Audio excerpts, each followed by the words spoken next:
guests and this gala celebration. A warm welcome to each and everyone, panelists, listeners, leaders.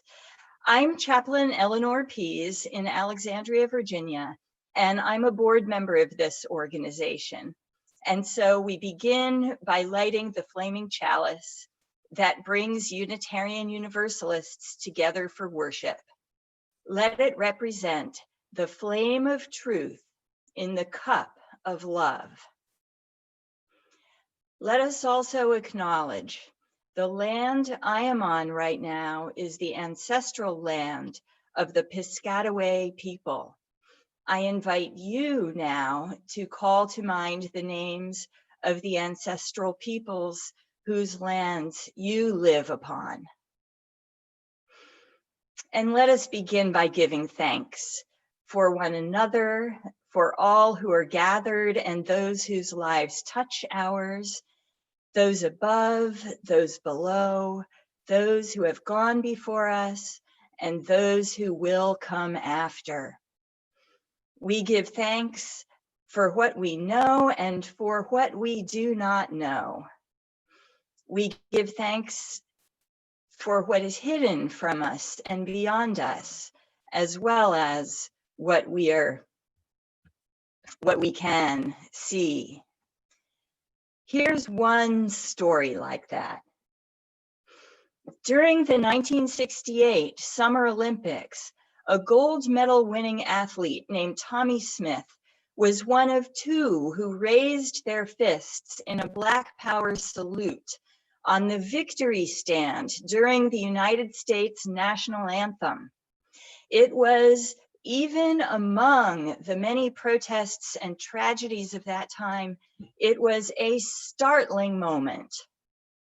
The hidden part of that story, which I learned just recently on a webinar with Dr. Tommy Smith, was that he was part of a group, the Olympic Project for Human Rights, who worked on that action and many others months in advance.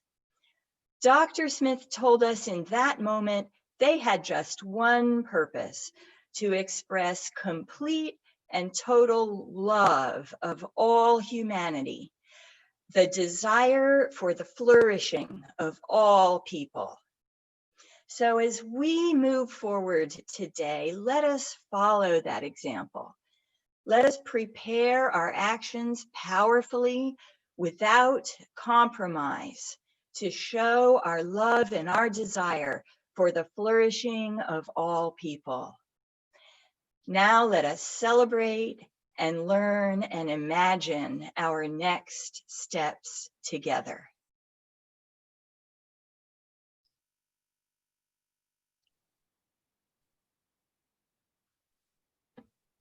Thank you, Eleanor.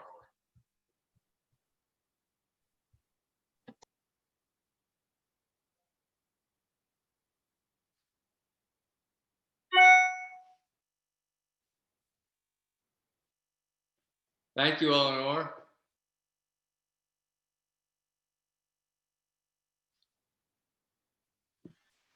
Thank you very much to everyone for joining us today to celebrate the 20th anniversary of the Unitarian Universalists for Social Justice. My name is Bob McCarthy. I serve as a board member and a member of the UU congregation of Fairfax and Oakton, Virginia. The UUSJ mission is to promote national policies that align with UU values. We do this through engagement, education, and advocacy at the federal level. We achieve our mission by allying with our moral owners, other UUs, UU congregations, impacted communities, and those who support impacted communities. Our program today will include a forward look for UUSJ provided by Pablo De Jesus, our executive director, and then a short look back at our history, our 20-year history, by Bob Dennison, our board president. The second part of our program will be provided, oh, I forgot the most important part in part one, Congressman Conley, our keynote speaker, who happens to represent my district, lest I forget. He will be followed by two outstanding panels with representatives from various social justice and faith communities who partner with us. And then we will conclude the end of our program with a charge from Reverend Moran to get into a lot of good trouble. And throughout the day, you will be treated to the wonderful music of Leah Morris, who started off our program. With that, I will turn to Pablo de Jesus, our Executive Director. Pablo? Thank you. Good afternoon. Hello, my friends in love and for justice. Thank you for joining us. We are grateful for your presence. We are pleased to be with new friends and longtime allies. I want to thank the volunteers. I want to thank the featured speakers, the panelists, and the role players, and especially our guests. We have some amazing people here to speak with you about the way forward for our nation. And it is a testament to the UUSJ's volunteer-driven work on immigration, environment, and climate change, economic justice, and defending our democracy that we have been blessed, truly blessed, with so many wonderful strategists, organizers, and thought leaders to make this event happen for you. And it is about you, our moral owners, individual UUs, and your congregations. And it is about we together, our solidarity and alignment as UUs with impacted communities and the organizations that represent them as moral owners of UUSJ, as peers and equals in our collective struggle for justice. It is about the moral crisis in our nation, that so many of our neighbors across this country look upon others without compassion, without respect for human dignity, with little care for Mama Tierra, with seeming contempt for democratic process. It's about siding with love and for justice and doing the long haul work of building beloved community, putting into practice, I am you, you are me, and we are all one. Understanding that none of us can be free until all of us are free, because that is justice making. In this season of our nation's long crawl towards liberty and justice for all, it's about upholding the conviction that Black lives matter, because that liberates all of us. It's about making women leading voices in all our movements, because the progress towards justice flows from their sacrifices, especially women of color. It's about heeding the wisdom of First Nations, because this country has thrown all its hate at them and their lands, and they have survived. It's about declaring that no human being is illegal and babies must not be torn from the arms of their mothers. It's about developing strategies to confront resurgent white supremacy. And it's about sidestepping performative caring and performative justice making for the truth of soul force. So I was asked by Bob and others to give a forward-looking thought on behalf of UUSJ, and here it is. The struggle for justice is about sharing. The challenge is about sharing. Sharing love, sharing strength, sharing fellowship and solidarity, sharing belonging. Sharing possession and ownership of our collective destiny. For UUSJ, it's about sharing access and privilege, striving to co-develop federal engagement with our moral owners to further justice. It's about leveraging our proximity to federal officials in service to our moral owners. Only that way can we disrupt what Reverend Barber teaches are the interlocking injustices of federal policy and end policy violence. Only that way can we ensure that our faith is less than casual, as Reverend Frederick Gray teaches, is demanded by our denomination,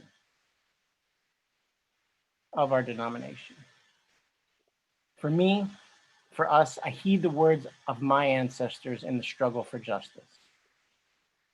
Pa'lante, siempre pa'lante. And I add, in love and for justice. And with that, I give you our esteemed board chair, Bob Deniston. Thank you.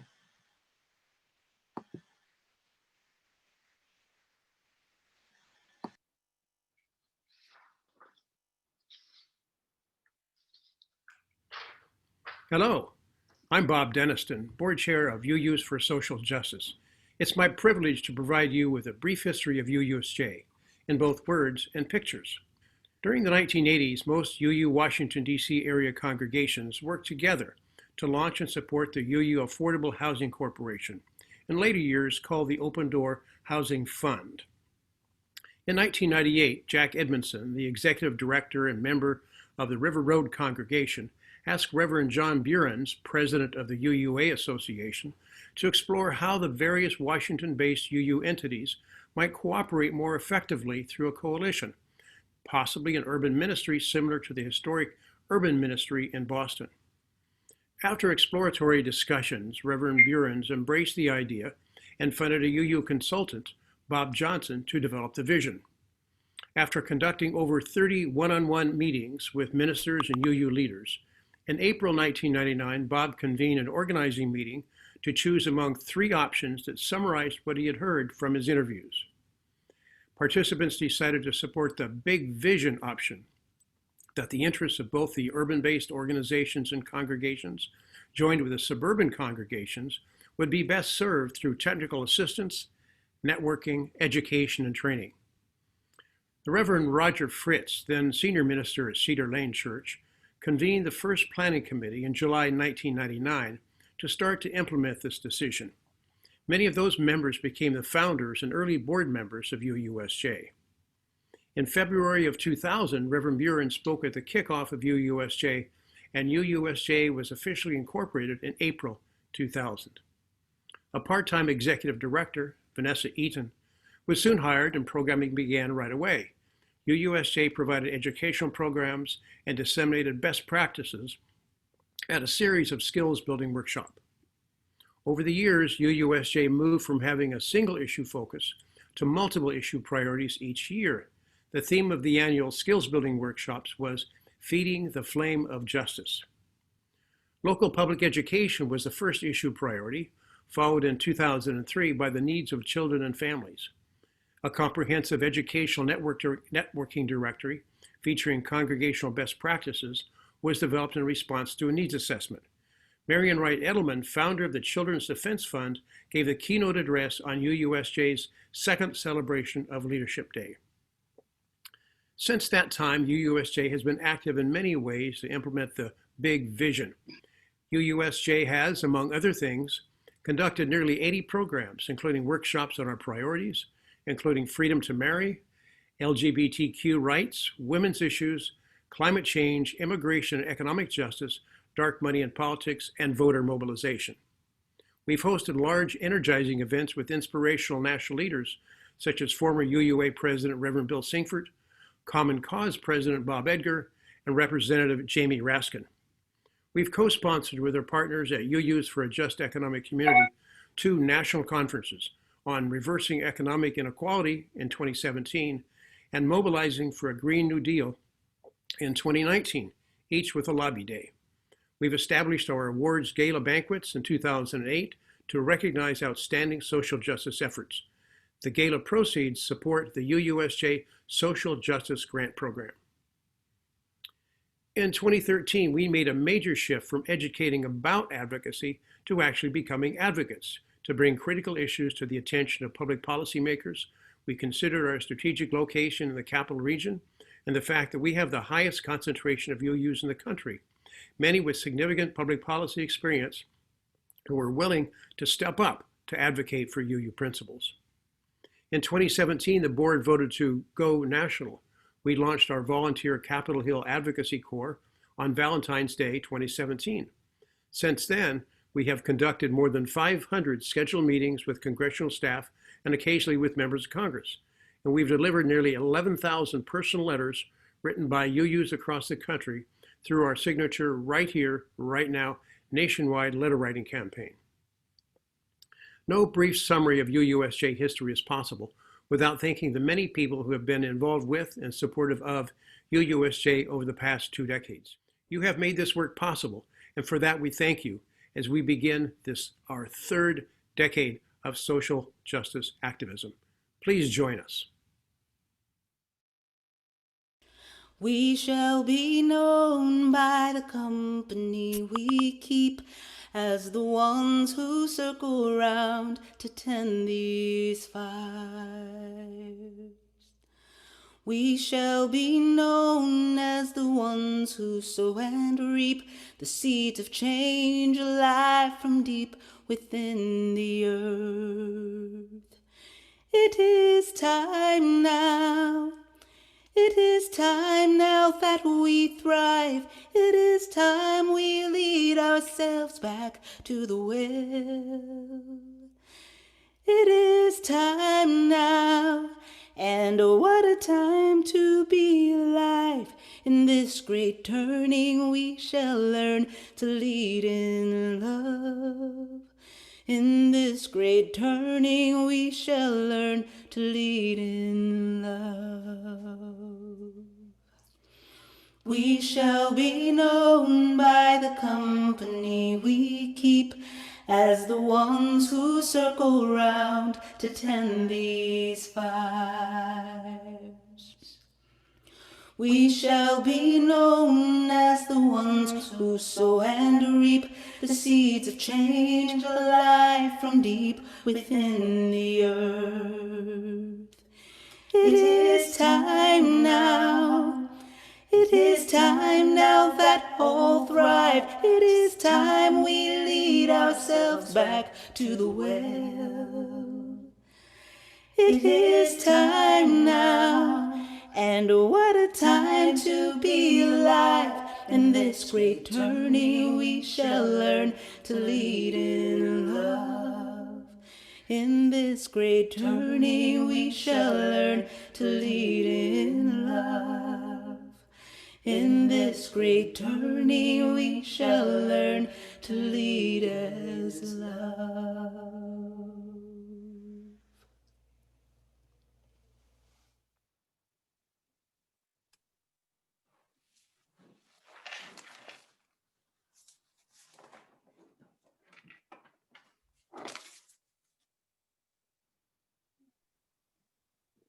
Hello. Now it is my honor and privilege to introduce our distinguished keynote speaker, Congressman Jerry Connolly. Let me first start off with a shout out to Congressman Connolly for his re-election to a 7th term to the House of Representatives. Congressman Connolly is a senior member of the House Oversight and Reform Committee. He's chairman of the Subcommittee on Government Operations. 2 very, very important committees to us going forward. Prior to joining Congress, he served in the Fairfax County Board of Supervisors for 14 years, 5 of those years as chairman.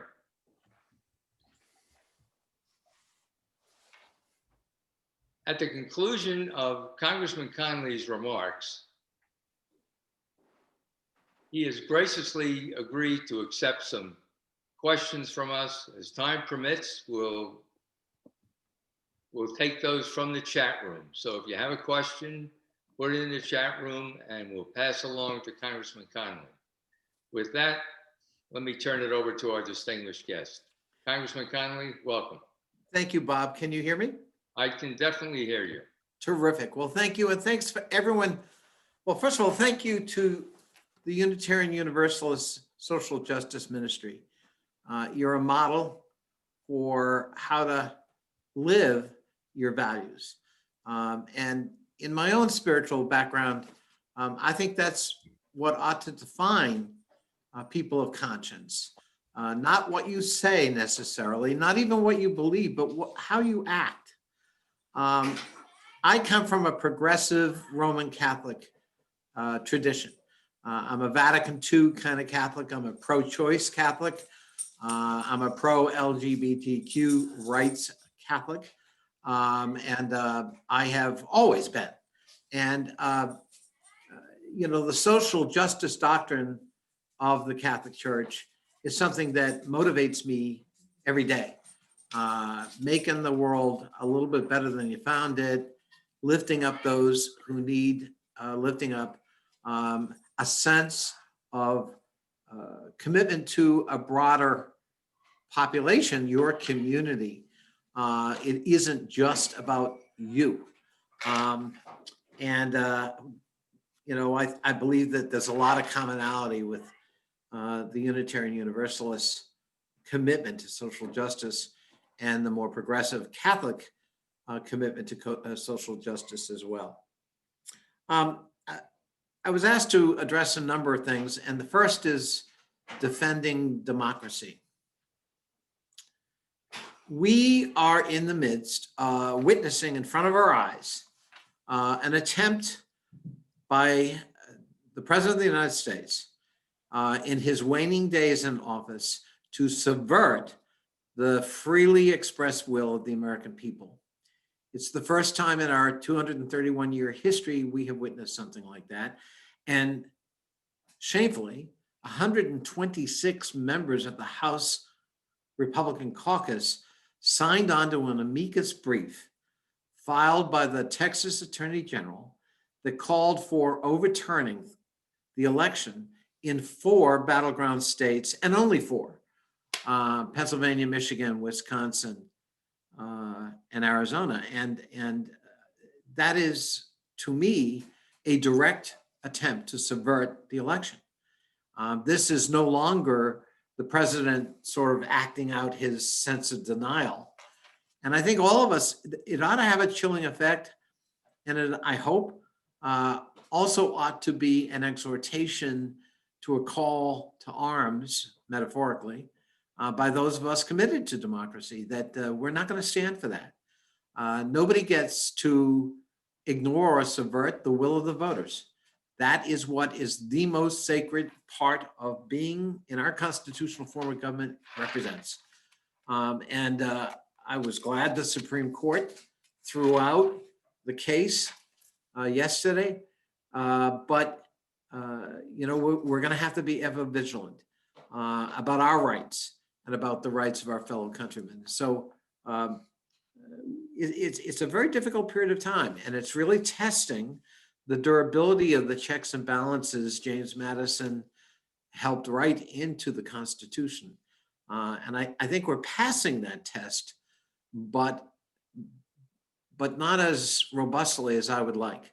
And the fact that 126 of my colleagues in the House felt it perfectly okay to sign on to an attempt to actually throw out millions of votes because they weren't of their philosophy.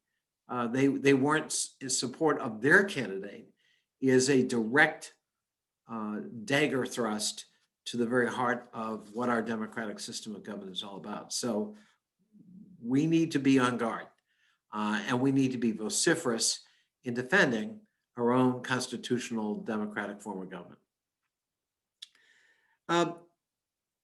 In a more institutional sense, our Congress, when we took over the majority 2 years ago, the first big bill we passed was H.R. 1, called For the People. And that would reinvigorate the effort to expand access to the ballot and create a firewall against voter suppression that we've seen take hold in many states.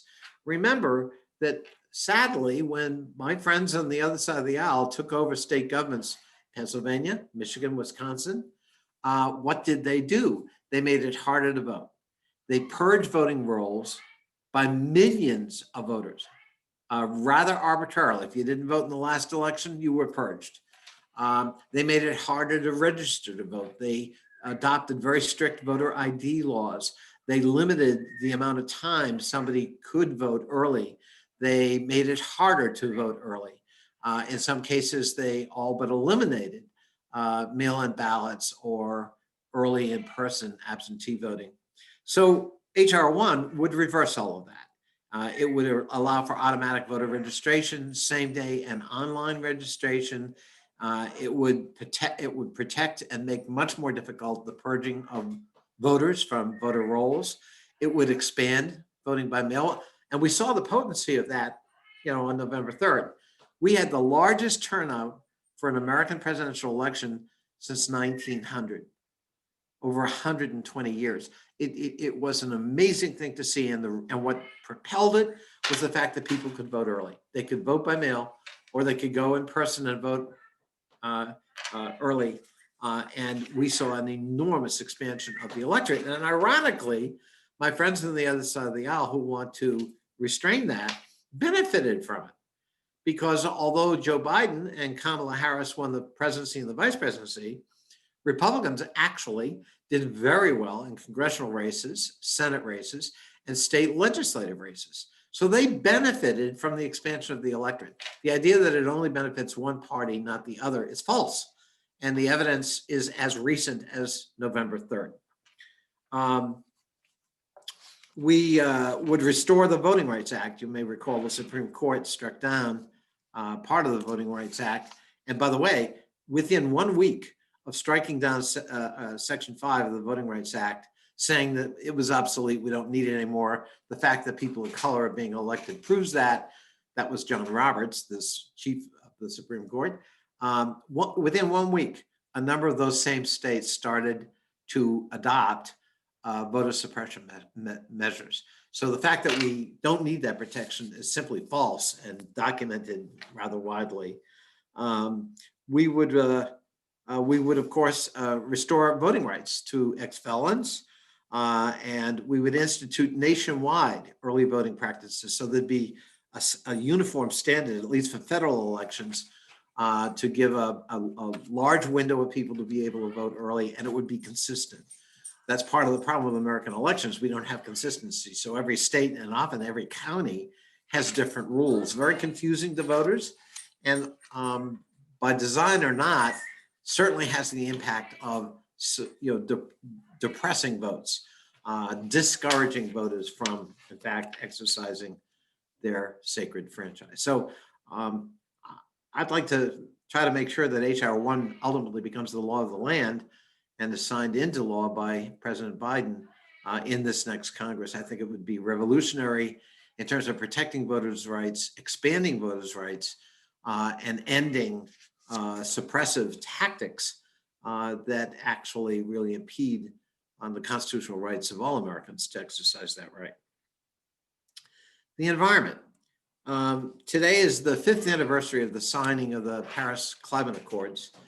186 nations in the world are signatories to it. There's one nation that is not a signatory to the Paris Climate Accords, and you guessed right. If you guessed, it's us. And that's because President Trump decided to withdraw from the Paris Climate Accord. President Biden has indicated that as a matter of day one, he is going to re-up the United States. We will become a signatory to the Paris Climate Accords and will be aggressive in trying to implement the broad goals set by the Climate Accord, but also setting rigorous standards for ourselves. To put this in perspective, what it means that the United States is not a signatory, we're the world's largest historical emitter of greenhouse gases, and currently the second biggest current carbon emitter after only China in the world. China, unlike the United States, committed to leveling off its carbon emissions no later than 2030 and reducing carbon emissions per unit of GDP by 60 to 65%. Donald Trump, of course, did pull us out, so we don't even sit at the table. I'm also co-chairman of the environmental caucus known as SEEK, or Green Dogs, in the House. I'm a founding member and a co-chairman of that caucus. and I helped pass the largest investment in clean energy in American history and supported legislation to reduce global carbon emissions. In May 2019, the House of Representatives passed the first major climate bill in a decade, H.R. 9, the Climate Action Now Act, which would require the president to develop an updated plan to meet our obligations under the Paris Climate Accord with specific targets. To meet our goals, we have to have science-based policies. Remember that in the previous controlled Congress before we took over the majority, sadly, my friends on the other side of the aisle actually banned the phrase climate change. They actually tried to doctor scientific documents. And when Trump came into the White House, he did the same, so that, scientific papers were actually suppressed that gave, empirical evidence of what was happening in terms of global climate change. A few years ago, I went up to Svalbard, which is an archipelago north of Norway, into the Arctic Circle. And I saw firsthand retreating glaciers, the melting of Arctic ice, the opening up of the Arctic Ocean to much more year-round navigation, and the exploitation that will follow from that in terms of oil and gas exploration, and in terms of lots of shipping. If you're from Asia, and that's why China's so interested in the Arctic, if you can go through the Arctic, you can shave a good week off shipping time, which can save a lot of money and can foster a lot of international trade. But you have to ask yourself, in a remote region with lots of dangers, what could go wrong with opening up the Arctic to lots more shipping through most of the year as it warms. So we need to be concerned. We also need to be concerned about environmental justice. I was very proud of the fact that we did a white paper a little bit earlier this year. My colleague from Virginia, Don McEachin, led the environmental justice part of that paper. But it is all too common that oil spills, coal ash ponds, toxic sites, Superfund sites happen to be located in poor communities and in communities of color. They generally don't affect white suburbs or even diverse suburbs where the median household income is a lot higher. And so we have to address those issues as part of the environmental movement as we move forward. For me, global climate change and environmental justice are top priorities. And I know they will be in the incoming Biden administration as well. We've got a lot of catch-up time. We lost a lot of valuable time these last 4 years in denying the science and denying the reality that's right before our eyes. And that window is closing in terms of the ability of humans to reverse the damage done, but we have to do it. Criminal justice. After the murder of George Floyd, we saw an outpouring across America of the need to address structural racism in law enforcement. We've got to move beyond the idea that, well, it's a few bad apples. It isn't. It is a problem because we've allowed in law enforcement not a culture of accountability, but a culture of impunity. And when bad things happen, the wagons get circled. We protect our own. We demand that police somehow are not subject to the same accountability that normal citizens would be. And I kind of have the opposite point of view. We invest awesome power in a police officer for good reason. And when they use that power, wisely and judiciously, it protects everybody. But when you get instances where that power is abused, and it is documented that it tends to be abused in communities of color, then we have a problem that's structural. It's not individual. And it's got to be rooted out, and it's got to be addressed. And that means that we have to hold law enforcement accountable precisely because we give them so much power. And I think that is sort of the debate we're having in America. That's a good debate to have, But I'm a child of the Vietnam War protests and the civil rights protests. I can remember going back to 1968 in Chicago when I was a student and watching law enforcement abuse people exercising the First Amendment rights. Here we are 50 years later, still having the same debates about police and policing. And that has to be addressed. I was proud to be an original co-sponsor of the Justice and Policing Act in the Congress that passed the House. Of course, it died in the Senate. The Grim Reaper, Mitch McConnell, killed that one too, along with 400 other pieces of legislation. But it is my hope in the next Congress we can revive it. That bill bans the use of chokeholds and no-knock warrants in drug cases, requires that deadly force be used only as a last resort, and requires officers to employ de-escalation techniques always first. It limits the transfer of military-grade equipment to state and local law enforcement.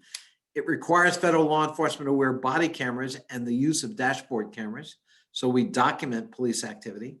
It requires the collection of data on police misconduct and the prevention of problem officers from changing jurisdictions to avoid accountability. Right now, because of the lack of that data, a problem cop can just leave his job or her job in one jurisdiction and go to another and be hired by that police force. And we aren't able to track problem officers and weed them out. It provides grants to communities to establish policing reform commissions. I was pleased, I added an amendment for civil forfeiture. Right now, civil forfeiture, first of all, is abused. Secondly, the forfeiture funds go right into the local police department, giving local police departments a real incentive to use that rather liberally. And some would say, I would too, abusively. So my amendment would require that all funds for civil forfeitures actually go into social services in the local community, not to the police department, so that we're beefing up mental health services, human services, housing, and the like. So that, because a lot of what police are called to do, frankly, aren't police matters first. They are other kinds of social problems that should be addressed by those professionals, not by our police officers. I also have a bill that would create a special inspector general who would conduct, supervise, and coordinate audits and investigations with respect to federal law enforcement on racial profiling, officer misconduct, use of excessive force, use of deadly force, and the pattern or practice of unconstitutional misconduct. And at the state and local levels, that same special inspector general would have the power to conduct, supervise, and coordinate audits and investigations of the use of deadly force, cases referred to the special investigator by state and local law enforcement activities. But criminal justice reform is really important. And part of that, by the way, has to do with drugs. Now, last week, I was proud to vote for, I'm an original co-sponsor of legislation that would finally decriminalize marijuana. Marijuana has been used clearly on a racial basis.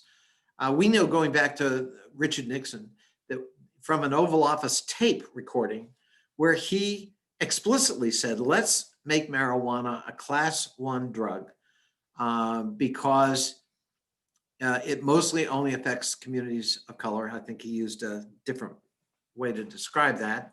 And who cares? And it has been, based on no science, a class 1 drug ever since.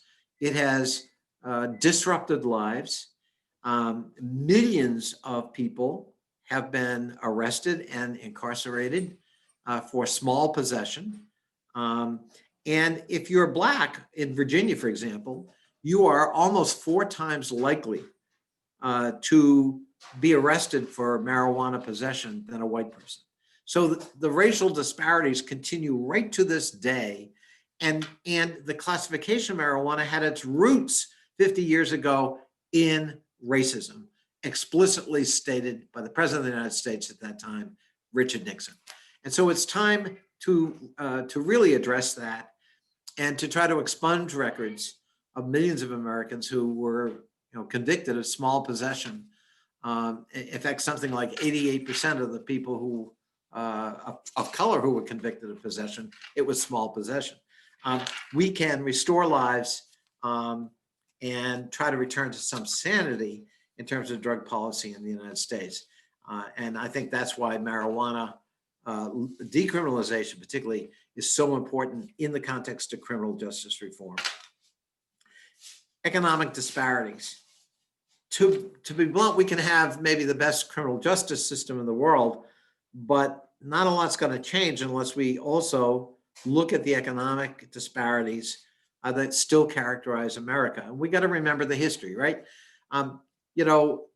Poorer communities of color didn't happen by accident. They happened, in fact, by design. If you go back to the New Deal, there were federal documents in terms of housing loans that were very explicit about preventing people of color from coming into your community and using the power of the federal government and the financial power of the federal government to enforce that. We didn't get to open housing laws in America until the late 1960s and throughout the 1970s. That's not ancient history. Redlining was a practice that went right through the 1990s. And discrimination in housing continues to this very day. And we know that from lots of different studies. So looking at economic opportunities, we have to look at educational opportunities. Technology may help us here because broadband has the potential for democratizing education and economic opportunity that flows from it, which is why we have to make that investment, just like we did rural electrification in the 1930s and 1940s. And we've seen the consequences of the economic disparities in America, right? In this COVID-19 crisis. So if you're Black or Hispanic, you are 4 times likelier to get COVID-19 and 3 times likelier to die from it than a white person. And that has to do with access to healthcare, that has to do with overcrowding and substandard housing, and it has to do with the nature of the jobs available to people. And not everybody has the opportunity to work remotely. Some people, especially particularly lower income folks and communities of color, often find themselves in employment situations that require their physical presence at work. So addressing the economic disparities, I think, really becomes paramount after this pandemic experience because, they've been ripped open in terms of an open sore that actually has affected life and death in America during this pandemic. So very important we address them. Social justice is, going to be a challenge with us for a long time. Your advocacy really heartens people like me because I know you're going to have our backs. You're going to continue to push, and we need that. We need strong advocacy to change America. My hope is that over the next 4 years with the new administration, we're going to go bold. We're going to seek transformative change. It's not going to be easy. We may very well still have a Republican majority in the US Senate. And as you know, the Democratic majority in the House is paper thin. It looks like right now on January 3rd, when I'm sworn into the new Congress, Democrats may have an actual 2-seat majority. That means we can't afford to lose anybody. And that means we've got to be really disciplined, but we ought to be. In light of what we've just gone through, I think we have a lot more clarity about our values and how important they are and how important a commitment to our constitutional form of government is. And that commitment means we are ever perfecting ourselves. We are not ignoring or denying or even championing our inequities. We're trying to address them fundamentally. And that's my hope. So thank you for what all of you do. Thank you for having me here today. And Bob, let's open it up for any questions people may have. Okay, thank you, Congressman Connolly. You just scared the bejesus out of me with a two-seat majority in the House. I don't think we're going to have time for very many questions, but how can we even begin to approach a bipartisan agreement given the open seats in Georgia on the Senate side and now down to a two-seat majority in the House and 126 obstructionist Republicans signing on to the amicus brief? Where do we start? Where should we head first? Well, let me just say that on the big issues, I'm not hopeful in the near term. So we're not going to have bipartisan agreement on immigration. We're not going to have bipartisan agreement on voting rights. We're not going to have bipartisan agreements on LGBTQ rights. I mean, we may get some Republicans to go along with it, but it's going to be few and far between. Although with Trump not in the White House, it may create some space for my Republican colleagues to show a little bit of independence that heretofore they have not shown. You know, I just want to say about bipartisanship, it's desirable, but the goal isn't bipartisanship. The goal is to move the agenda.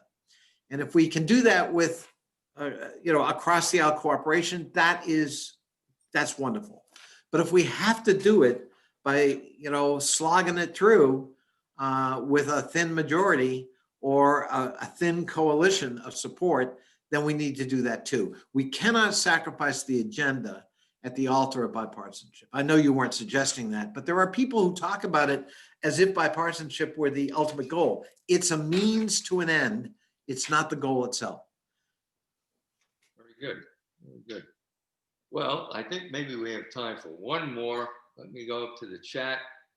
I saw one earlier that I guess was looking for optimistically towards the Senate elections in Georgia being won. And would the Democrats seek to remove the appellate jurisdiction from the Supreme Court if that were to happen? Were we to win both Georgia Senate seats, it means the Senate is 50-50 and the tie is broken by Kamala Harris. That means you can't lose anybody on our side, right? And if you look at some members on the Democratic side of the Senate, some of them are, going to be very cautious about that kind of sweeping change. Joe Manchin of West Virginia, John Tester of Montana, to name two. We may have to sometimes settle for one baby step forward in order to move, to have progress and to move the agenda. We're going to have to manage expectations on our own side in terms of what we can do, but that doesn't mean we don't try always to go bold. I live by a model: l'audace, l'audace, toujours l'audace. Be bold, always be bold, because you got to set bold goals for yourself and try to move every which way you can to achieve those goals. It may take time. We may have setbacks and disappointments. That's life. But you don't give up on the goals, and you don't forget the ultimate objectives you set for yourself. I detect a lot of Boston strong in that response. Well, I always say being Irish helps me in Congress because you maintain your sense of humor, but you love a good fight. Yeah. Well, I wouldn't ask you about the Mookie Betts trade then. I'd like to thank you very much for the time you've given us today. I think you've given us a path that we have to pursue, and I think we're in for the fight. Absolutely. So this is a long-term proposition. It certainly is. And thank you so much. And your staff, by the way, was outstanding in assisting us. Thank you, Bob. And let me just say to all of you, keep the faith. Thank you very much. Have a good day, and now you can go Christmas shopping Thank you. on Amazon.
Greetings all.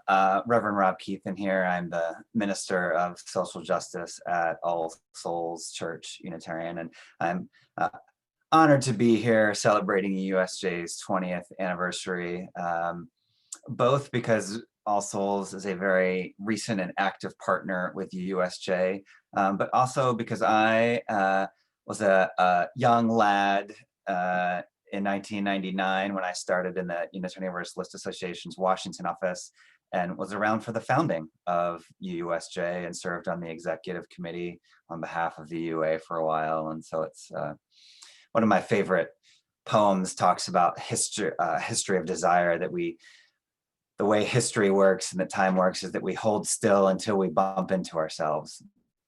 And so I am very happy to have been in this work long enough to be able to celebrate UUSJ's 20 years.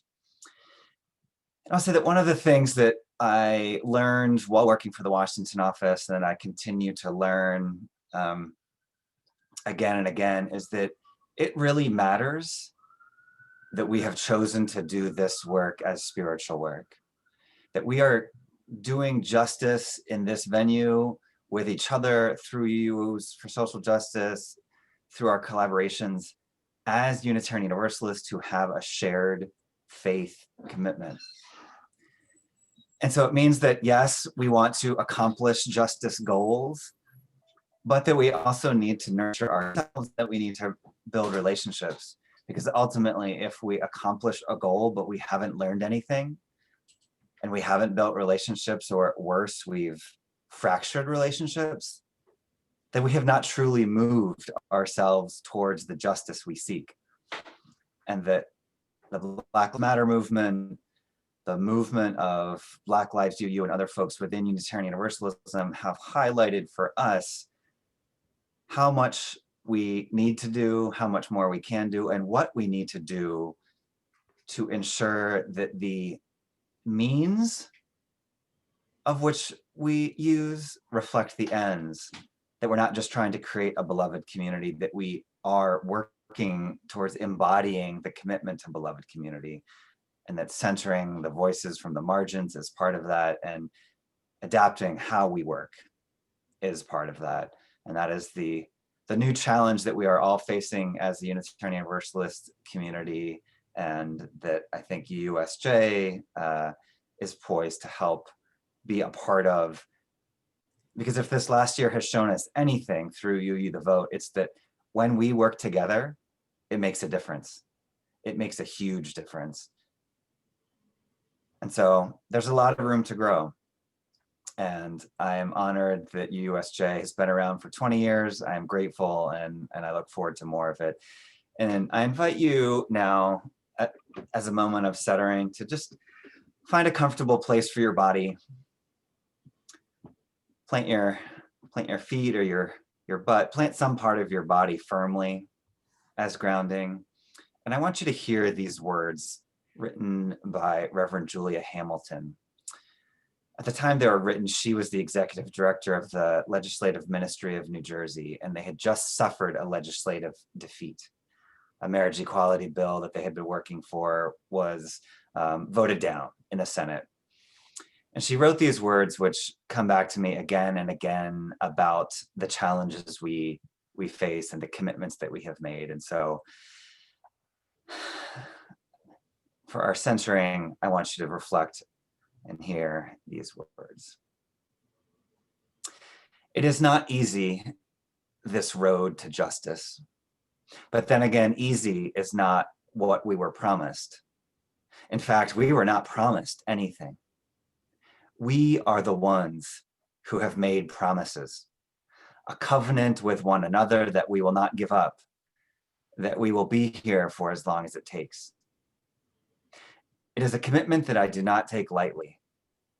And every time we have the chance to side with love, every time we show up and make good on that covenant, we move closer to the beloved community that we are building together.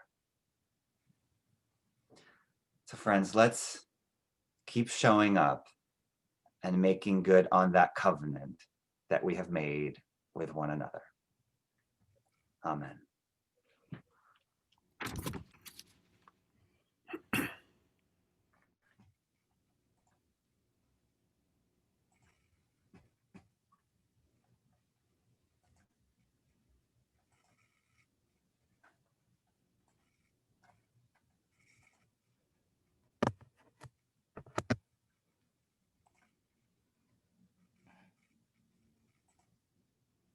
Welcome to our first responders panel.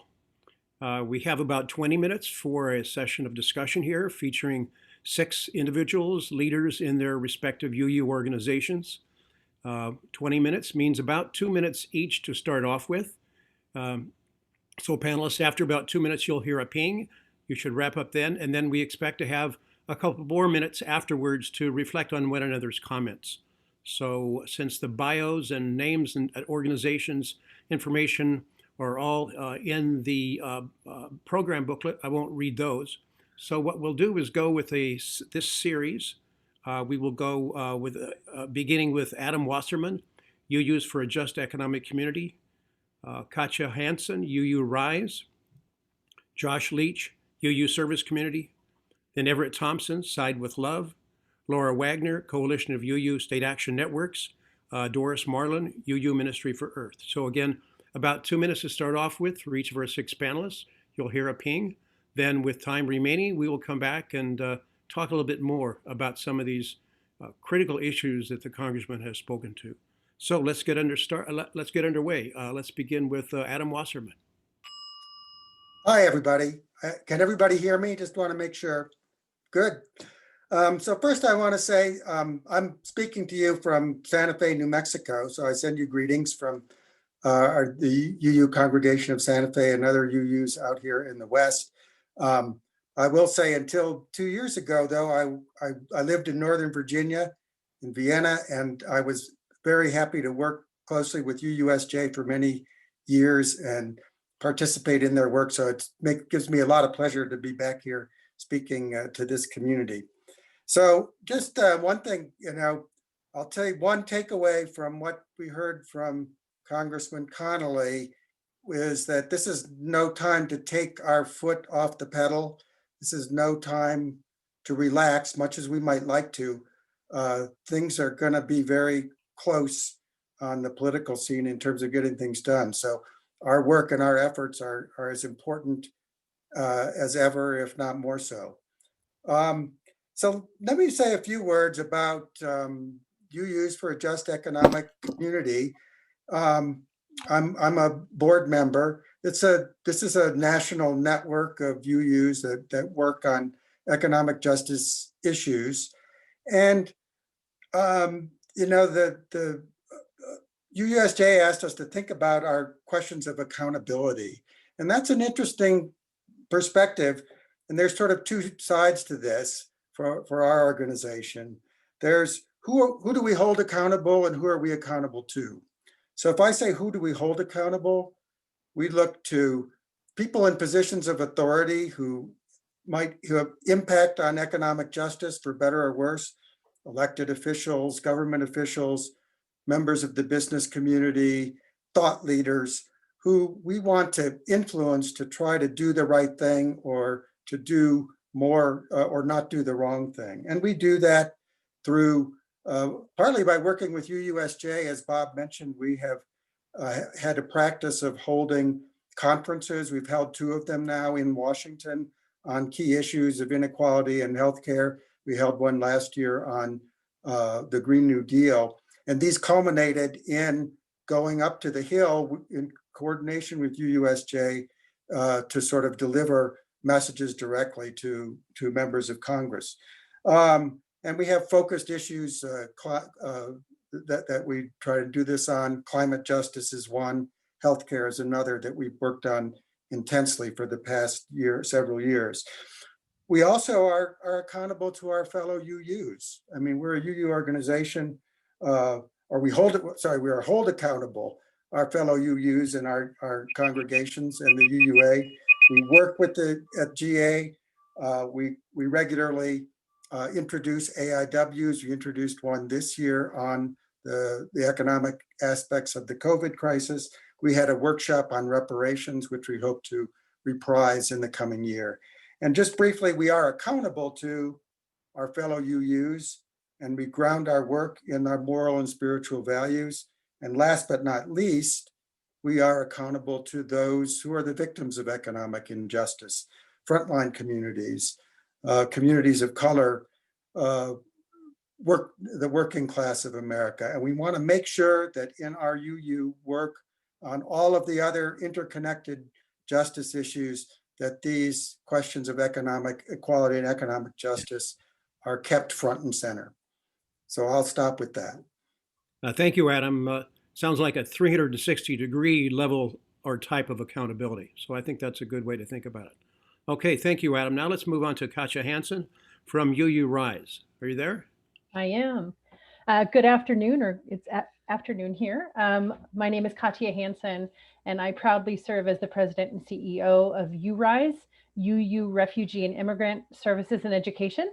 And I am coming to you from Oceanside, California, which is on the unceded land of the Kumeyaay and Luiseño peoples.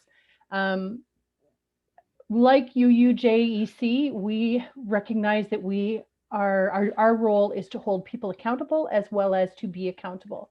URISE does direct practice immigration legal services, as well as working with congregations and working with organizations around the United States to deepen and broaden their work on immigrant justice. So we do larger policy level as well as direct practice. And one of the things that has really taught us is that there's a difference between holding people accountable, being held accountable ourselves, and being in accountable relationships. And how do we really work to be an accountable relationship?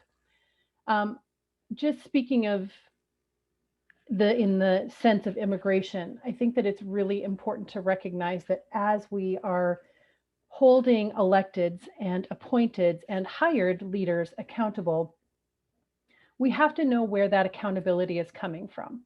And that accountability can't be coming from URISE. That accountability needs to be coming from the communities we work with, who we sometimes represent, and whose voices we ideally are always lifting up and forwarding. The hardest part about that, of course, is that immigrants are not a monolith.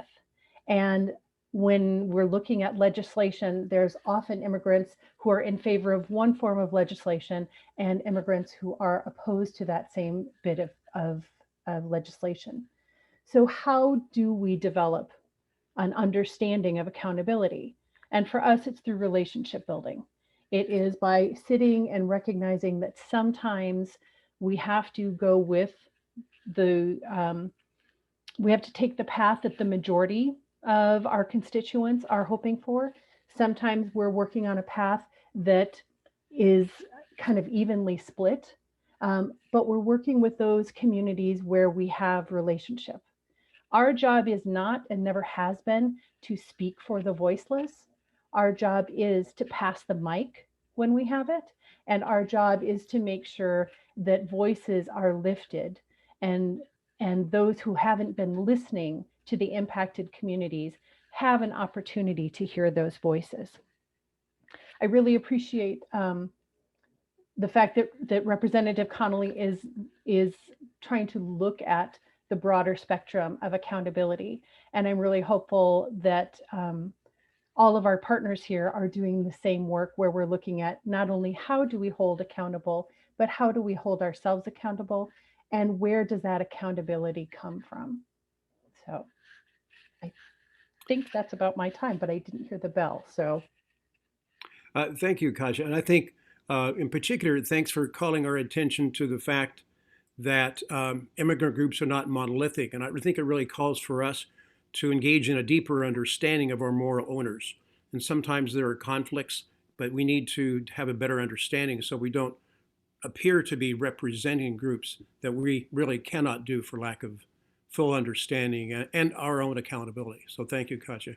Let's move on now to Josh Leach, UU Service Committee, with whom we've had a good working relationship on writing letters to members of Congress on a number of UUSC issues, including immigration, including the environment and the like. Josh, you there?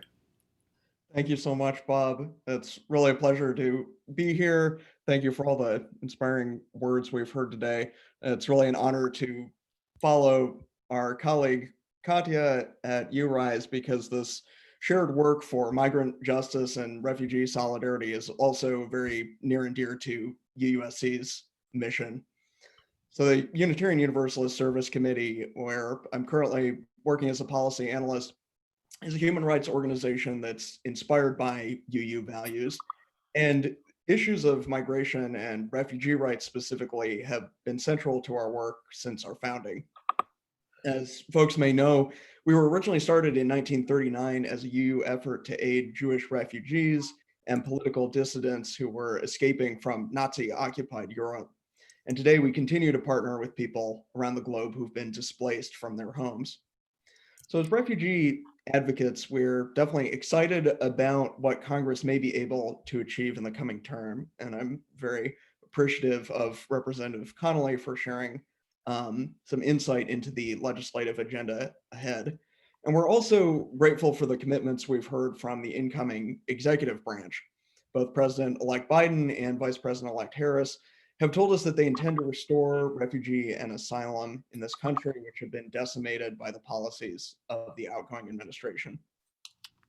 As encouraging as all of this is, however, we also recognize that we've been here before, not very long ago.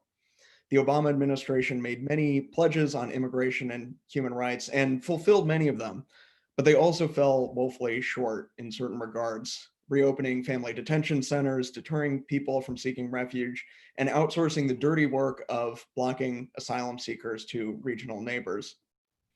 So as much as we hold out hope for new leadership in Washington, we recognize the vital importance of what our colleagues have asked us to consider today, namely accountability. Commitments from politicians are only the beginning of the work, and it is what they do after taking office that really counts. In this regard, I think we can draw two different lessons from recent history. The first lesson is that individual character matters. It matters whom we elect to public service and the integrity they bring to the work. We've learned this the last 4 years if we didn't know it before. The second lesson, however, is slightly at odds with this. It could best be summed up by the phrase path dependence. Even though our elected officials make a difference as individuals, their choices are constrained in part by the actions of their predecessors. So as we enter this era of new leadership in the White House, we can see both of these truths in action. It matters that the incoming administration has made commitments to uphold human rights, and the legacy of past administrations is going to haunt even their best intentioned efforts. The Biden-Harris team will inherit an immigration detention system that locks up thousands of people every year, including families with children. They will inherit an offshore military detention base at Guantanamo Bay that still has not been closed.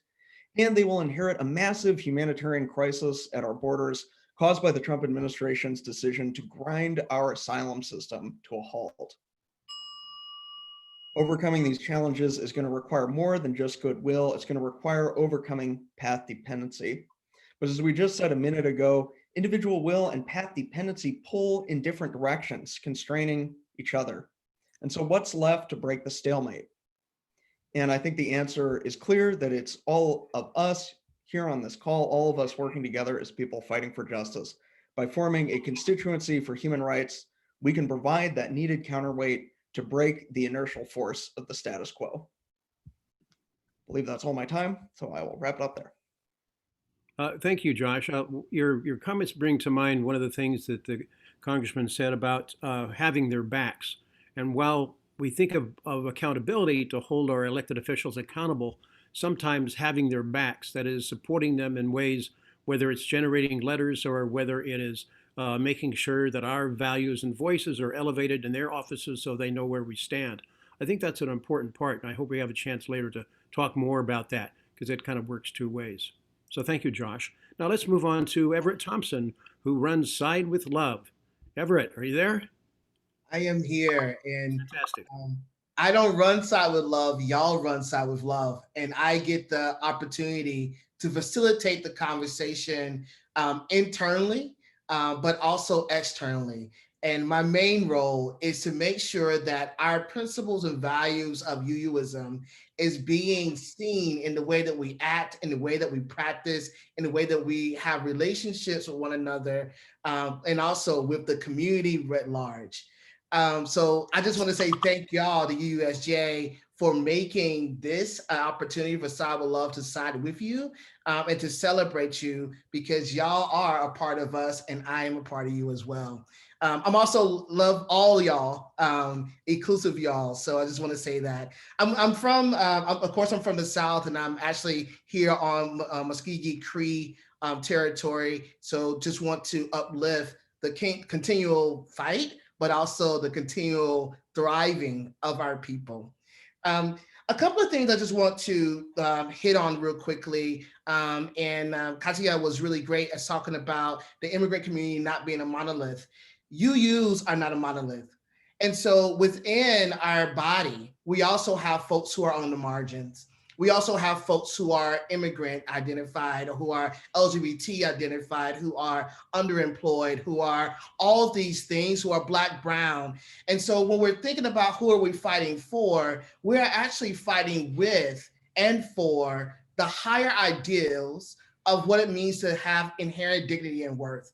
So what does that mean for us as a body politic, and how is that articulated when we're fighting on the front lines and on the main lines, and also in our congregations? It means that our faith is not just these words that's on paper, but it's actually how do we articulate it, and how do we actually make it be in right relationship in a way that allows us to actually create policy that goes beyond, the whims of who's elected, create systems that goes beyond the whims of when we feel like we want to be accountable to them or not, and create a reciprocity beyond the whims of our own convenience or not. It is a higher ideal that we're moving toward. And it's not just for now, but it's for generations to come. And when I was listening to the representative speak, what resonated with me was a lament. How long, my God, how long must we suffer from whether or not you want to play well with us or not? How long must we hope and believe that you will do something that you feel like is not in your best interest, yet you're sacrificing us for your seat or for something else? How long must we hope that the realization of justice in our lifetime, so our children don't have to deal with this?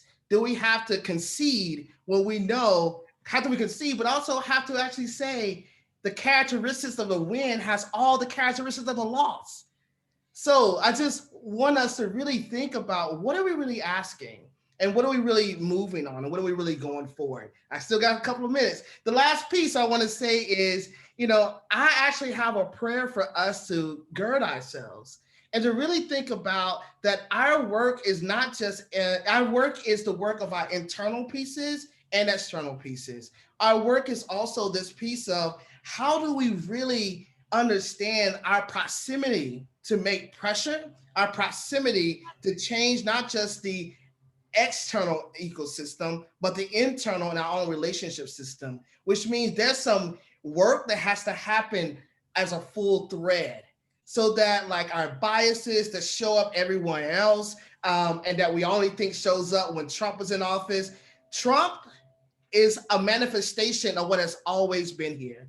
The pandemic is a manifestation of the lack of access to healthcare, and that those who have always been on the bottom will always die first, and we will sacrifice them because that's what we do. So I just don't want us to think that this is a situation that just came about. We have created this situation, and we have an opportunity with compassion, and love means that we struggle to do something different, and we struggle with each other. And sometimes we don't get mad at each other. I get mad at people all the time. And it is through love and compassion that we can sit and make something right and right alignment, not just with each other, but with the movement at large, because we are worth that.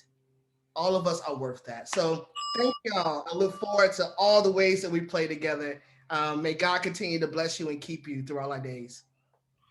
Thank you, Everett, and also for reminding us that UUs are not monolithic. In fact, I recall a conversation with our new minister at UU Church of Arlington, Amanda Poppy, a couple months ago, when she reminded us that as we keep invoking Brian Stevenson's notion about getting proximate, we don't have to go far away. There are people in our own communities, people who are suffering injustices or the collision or collusion of multiple injustices. So we need to have a better understanding of that. So thanks for your comments on that.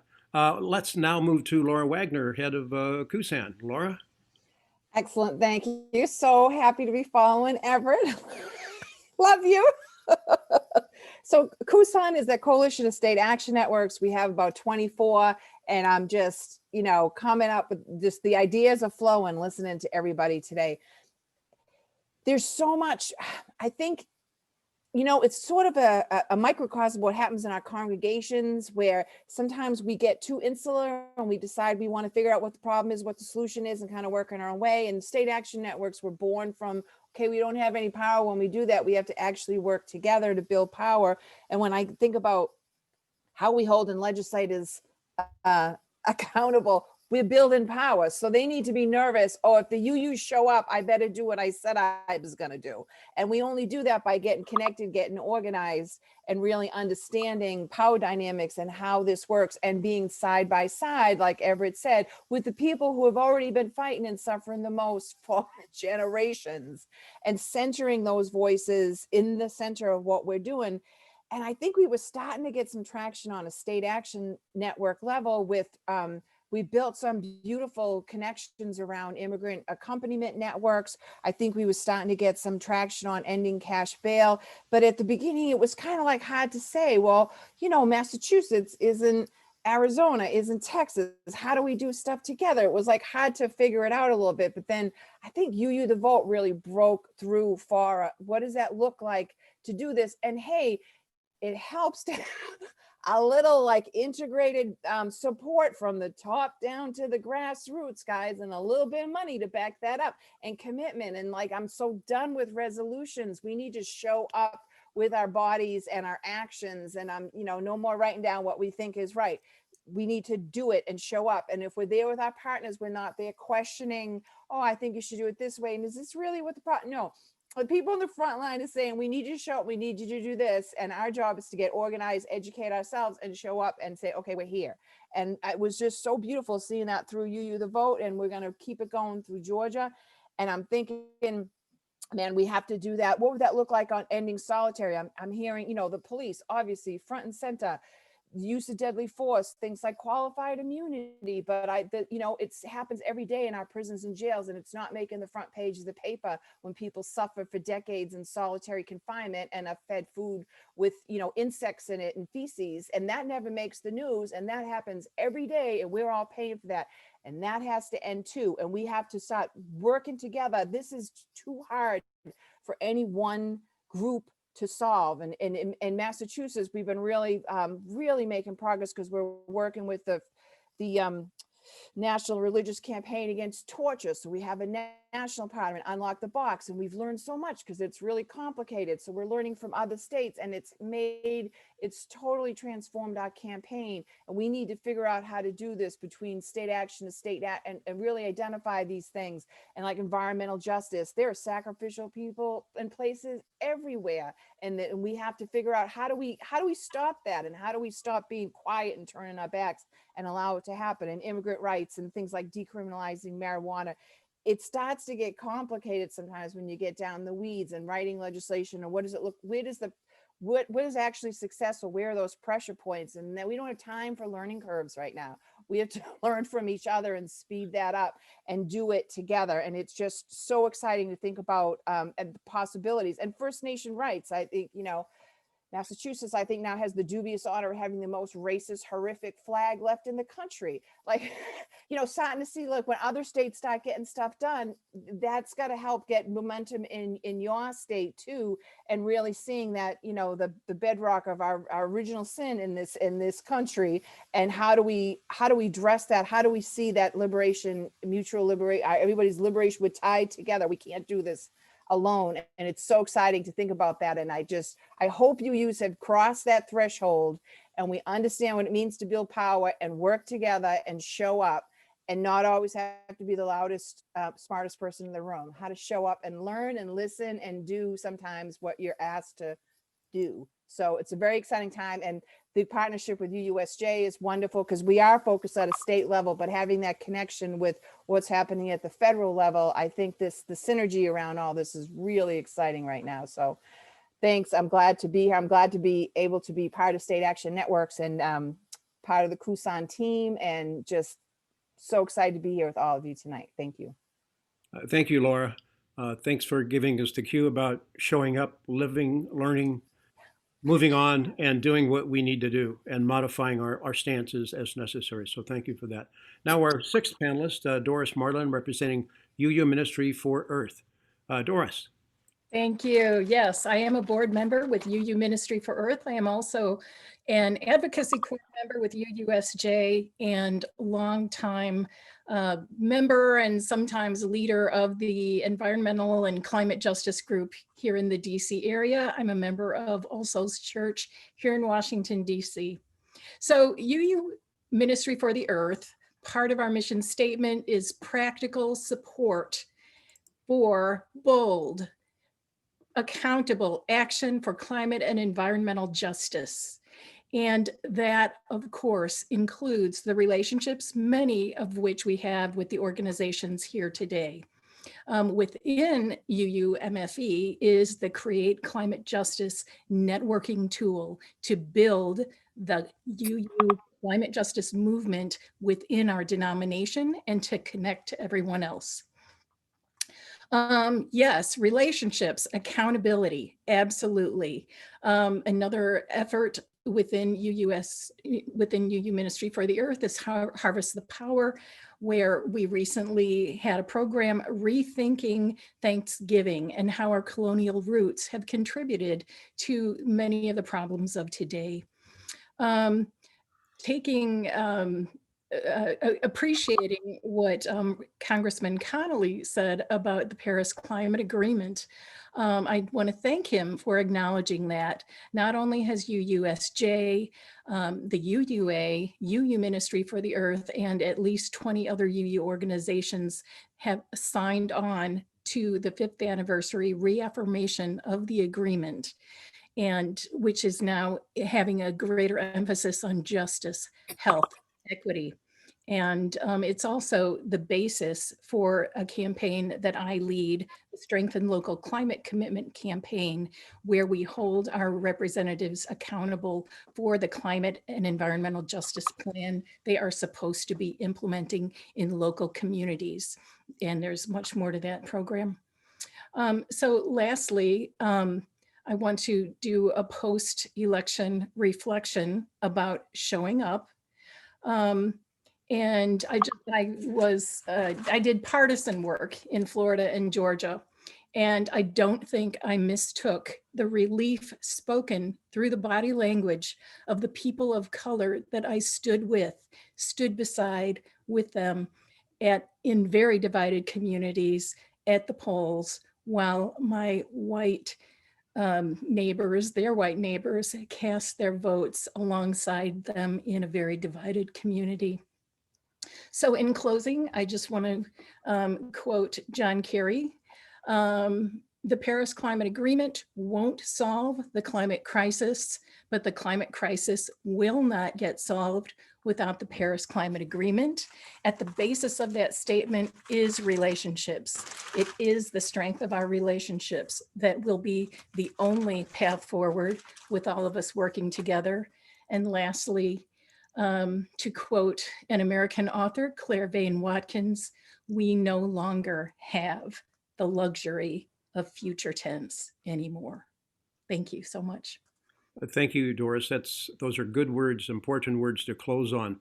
Regrettably, this panel is out of time. Thank you all 6 people, Adam, Katya, Josh, Everett, Laura, and Doris for your thoughtful comments. And we'll now go to transition and move on to the second panel. So thank you to the first panel for being our first responders, if you will.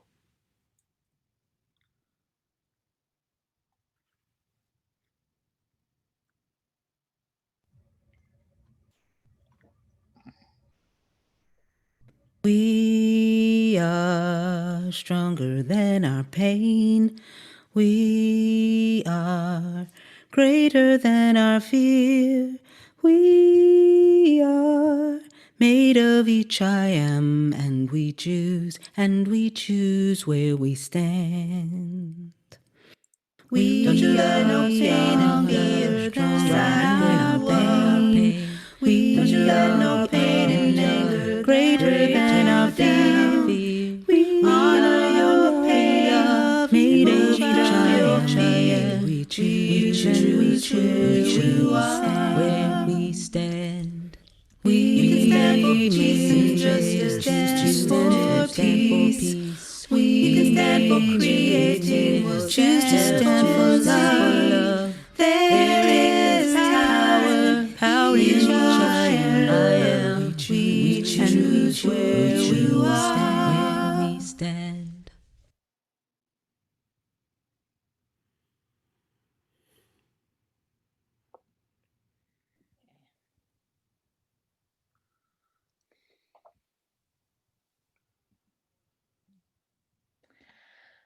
Welcome, everybody.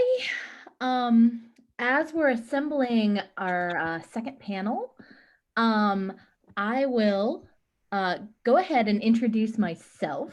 Everybody's getting spotlighted as I do this. My name is Kelsey Cowger, and I am the voting campaigns organizer for the READ Project and for UUs for social justice. And it is just my absolute honor and pleasure to have spent the year working alongside this incredible group of just talented, dynamic, badass women. And it's a real pleasure to be able to present this group for everybody today.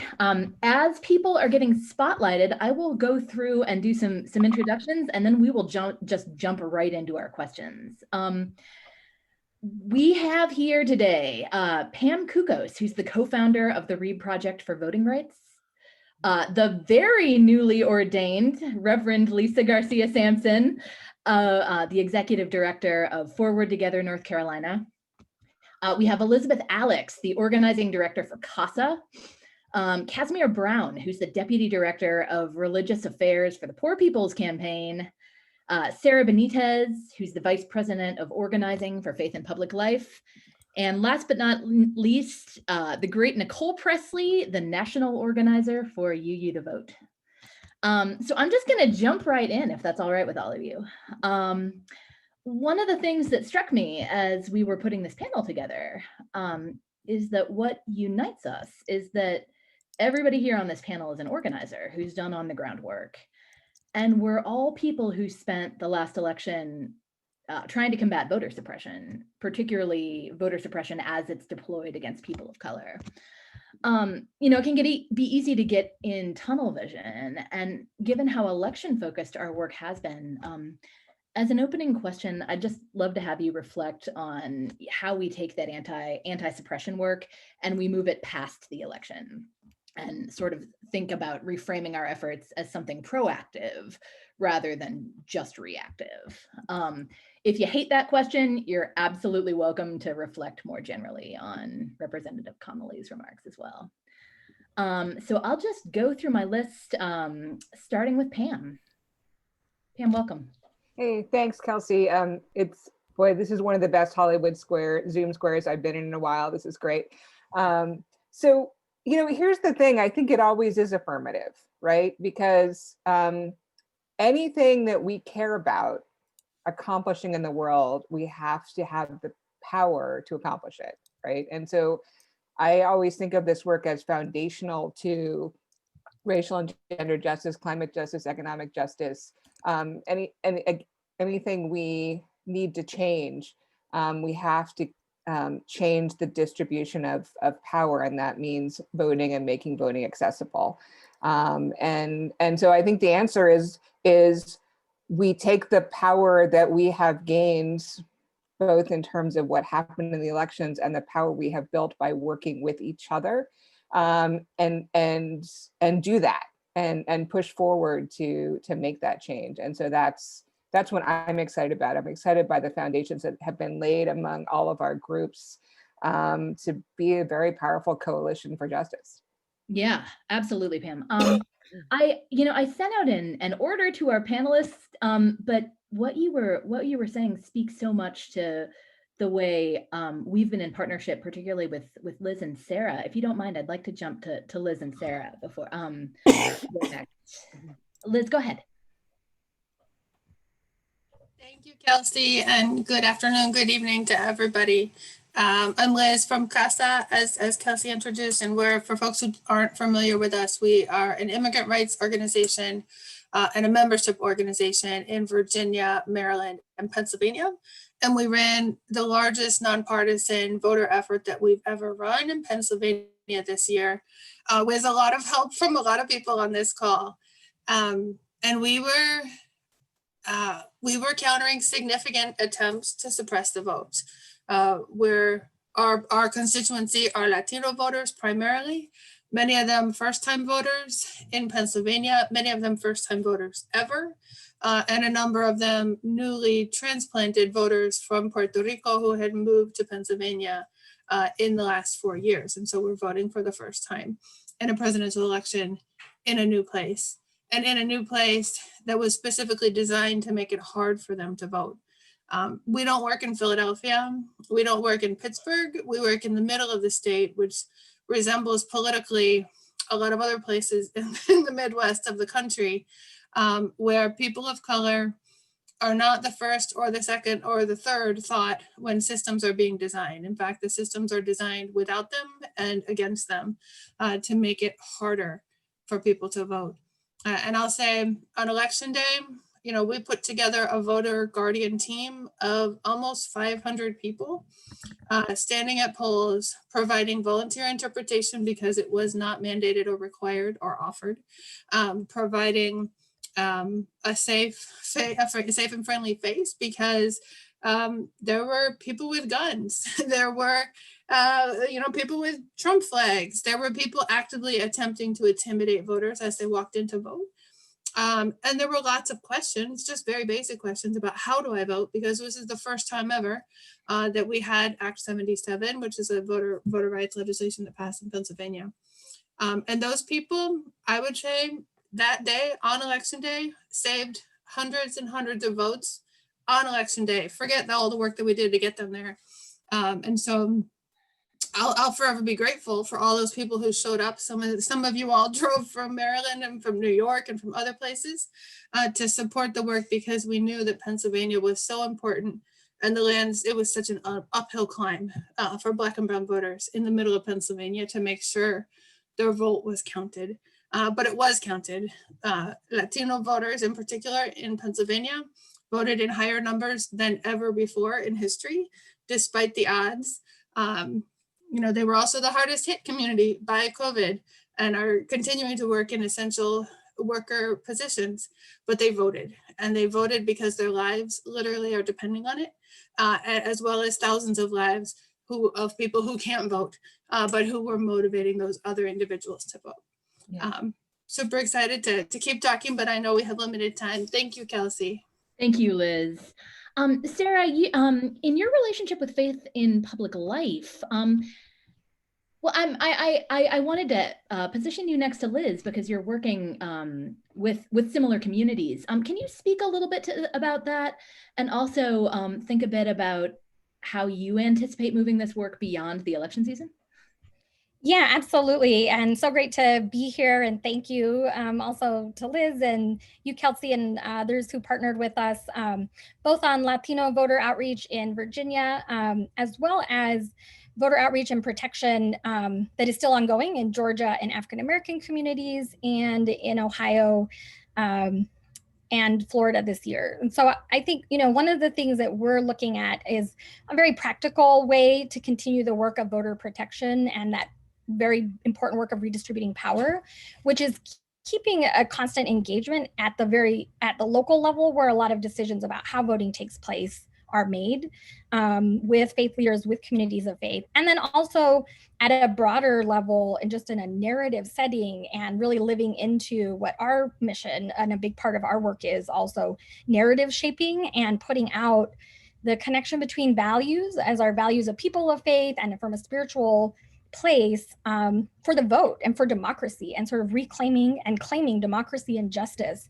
as very tied to faith values, and the importance then of seeing these policy changes and this redistribution of power as being absolutely essential and rooted in any kind of other change that we want to see that will, protect and further the thriving of all communities. So one of the ways is very practically what Representative Connolly talked about, pushing forward the changes from HR 1.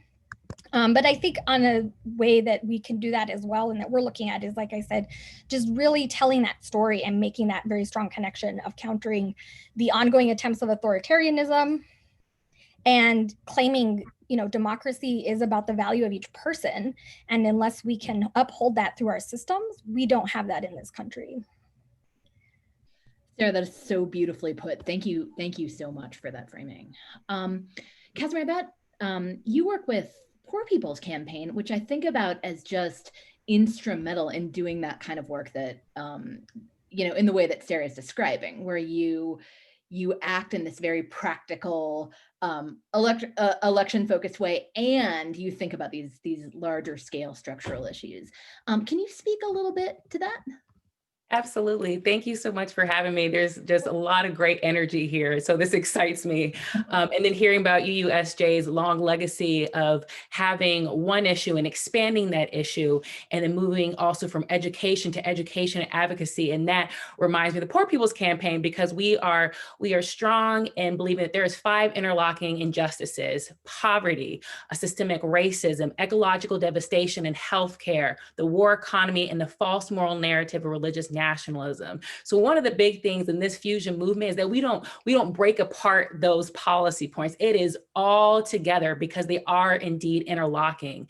And specifically, we are centering the voices of poor and low-income people. That means in leadership, that means in policy agenda. So when we talked about voting, we reached out to millions, over 2 million poor and low-income people who are at a low propensity of voting. Oftentimes reach out to folks who we think are going to vote, but that's the thing. We have to reach out to folks who often don't hear their names being called. So yes, we did the work for voting, but now we are also, on June 20th, we launched our Jubilee Policy Platform. So what we did is that we have been talking with the Biden-Harris administration transition team, with members of Congress, and we're like, listen, from our Jubilee Policy Platform, within the first 100 days, we're not talking about years, we're talking about 100 days, we need to push forward these 14 policy agendas. And I know some people might say, oh, 14 is a lot. But listen, during this pandemic, we saw corporations get $3 trillion worth of things.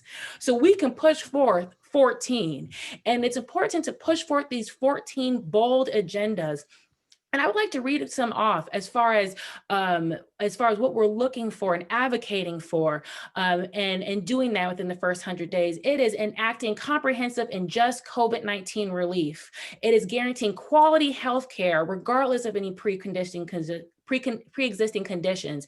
It is raising the minimum wage to $15 an hour immediately, updating the poverty measure, guaranteeing quality housing for all, enacting a federal jobs program, protect and expand voting rights and civil rights, guaranteeing safe, quality, and equitable public education, comprehensive and just immigration reform, ensuring all the rights of Indigenous peoples, enacting fair taxes, targeted tax credits, using the power of executive order, redirecting that bloated Pentagon budget towards priorities that matters for our national security, and working to establish a presidential council to advocate for this bold agenda. Now is the time, because we have the power. We have the power to push this forward. We have the power to shift the narrative, because yes, we need transitional change policy-wise, but we also know that we need transitional change when it comes to the narrative, the heart transition that needs to occur in this country. We have to move towards a heart transition that allows for, regardless of who's in office,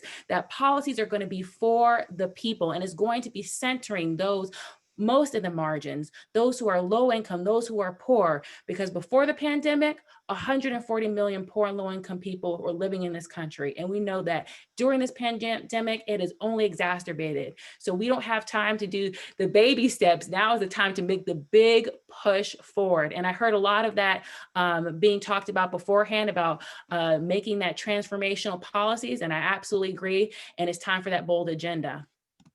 Reverend Casimir, thank you so much for that. I love the clarity of those policy agenda items, in part because those are both something that you can think about, again, in a very practical way, and think about as in your larger call for accountability.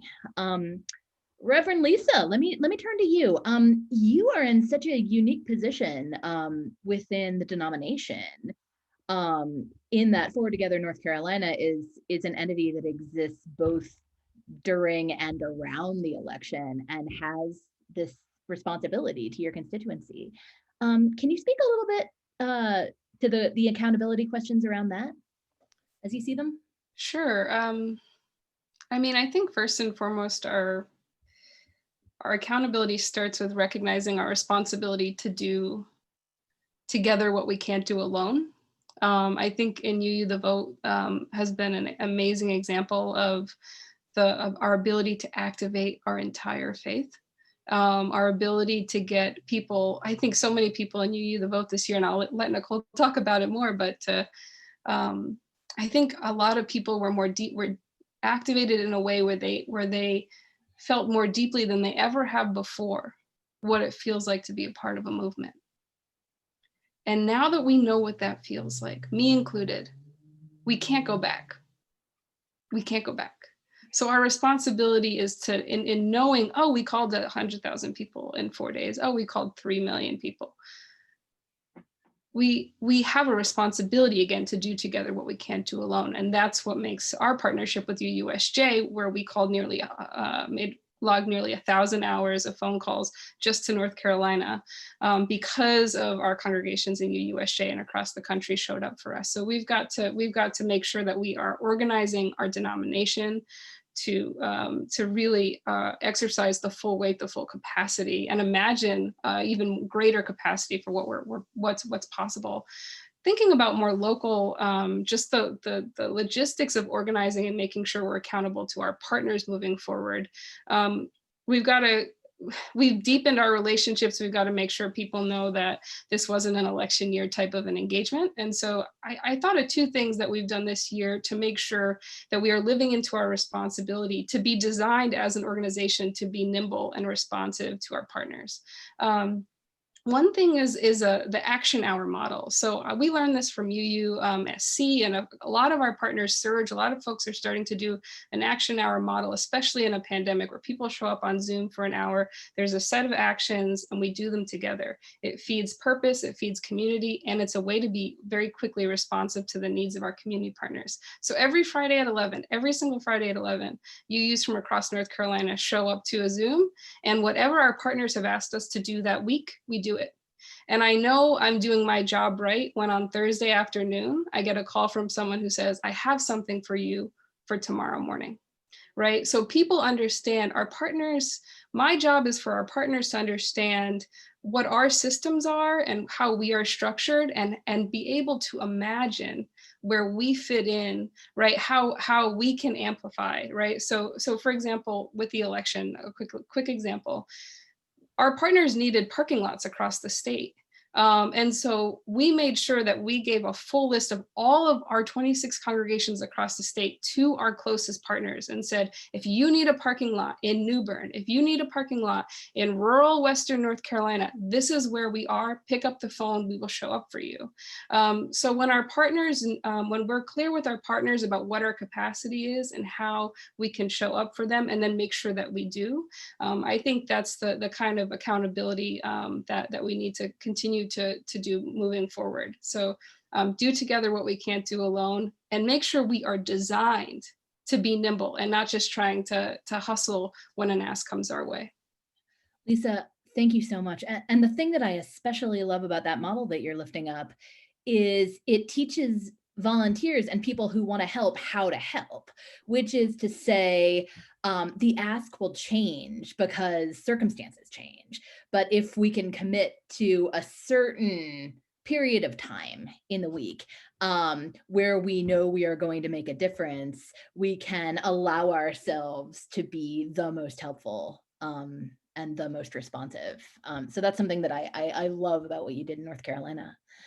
Nicole, let me turn to you because you have been so instrumental this year in making sure that this denomination puts its feet on the ground and does more than talk. You have made this year about action through the work of UU the Vote.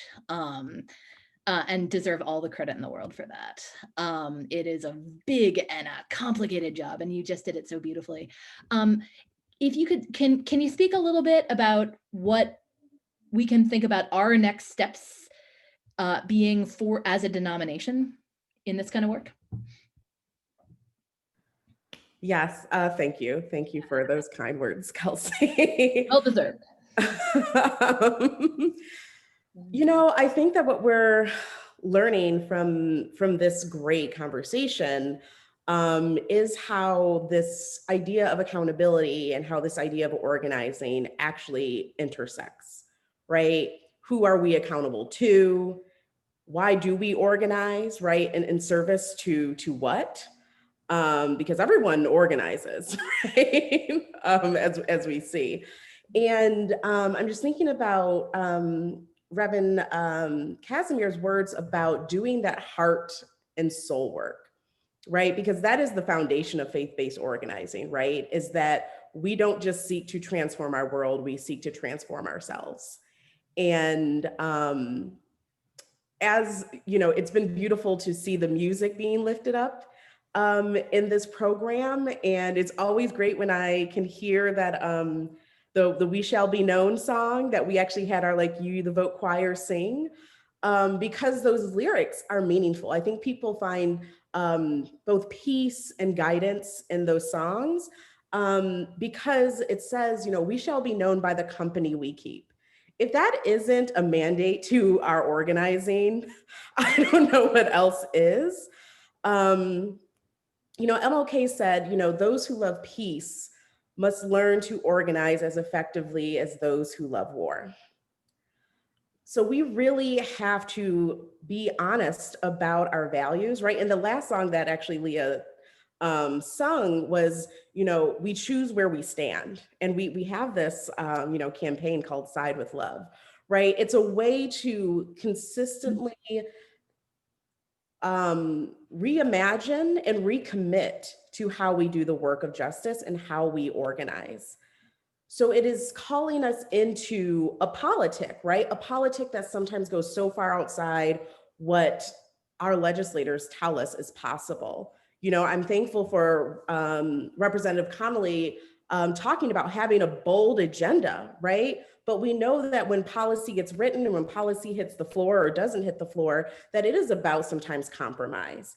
And it is, you know, about sometimes bipartisanship. And, you know, I think he talked about setting expectations, right? But what we expect as a faith is to work towards collective liberation. So You, the Vote, intentionally saw 2020 as a goalpost, but we were rooted, right, in our principles. We said we vote love and defeat hate to be a certain type of people, to be pro-immigration, to be pro-democracy, to be pro-reparations, right? To be anti-extractive capitalism, to support climate justice.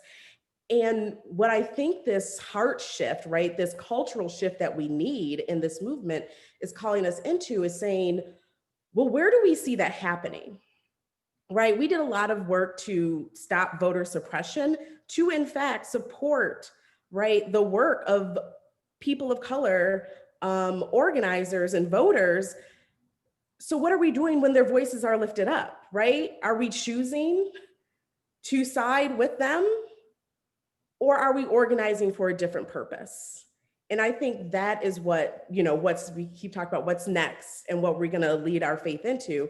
And it's going to be leading folks into really figuring out, how do we have big, bold visions, right? Because we do that work.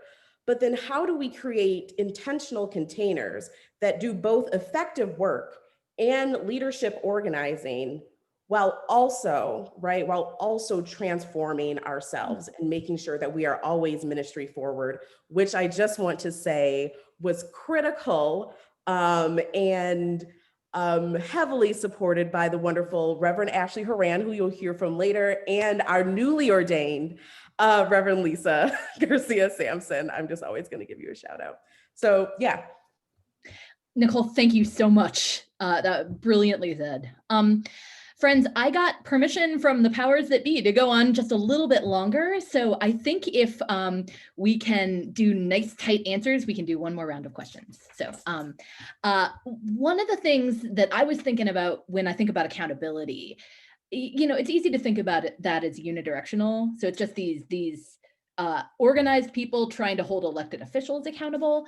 But, you know, the knock on organizing is that we come in to affected communities once a year, once every couple of years, and we ask for votes and we ask for favors and we ask for work, and then we disappear until we need something from them again. So I think in various ways we've all done good work to stay accountable to the communities that we talk to and that we work with.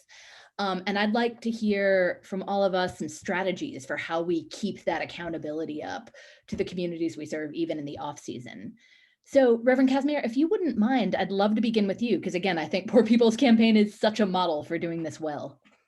Absolutely. And so the co-chairs, Reverend Dr. William J. Barber II and Reverend Dr. Liz Dale Harris will tell you when it comes to centering the needs of the poor and low income, a part of that is having impacted folks' voice lifted up and centered.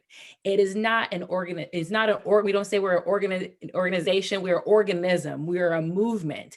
And when we say we are lifting from the bottom, we are lifting all voices. So you're going to be hearing from impacted folks that are saying what our lives are like living off of $3.25 an hour working at Waffle House, what our lives are like when we're living next to a coal ash pond, what our lives are like when we can't get access to health care.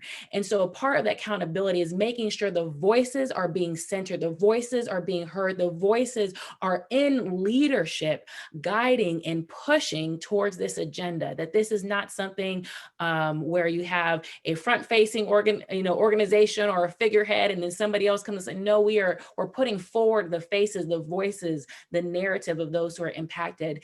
And I would also say that when the time comes, our accountability to one another is signing those petitions. It is educating ourselves about the policy agenda, supporting those policy agendas, going online for the actions, the caravans, and when it's safe, the in-person actions will come too. So we have accountability to ourselves, and of course, holding our officials accountable, because they need to also be pushed. It is our efforts that are going to push that forward. So I would say that is definitely how we can keep ourselves accountable and making sure the voices that are most impacted are front and centered. Yeah, thank you. Sarah, I'd love to hear your reflections on this.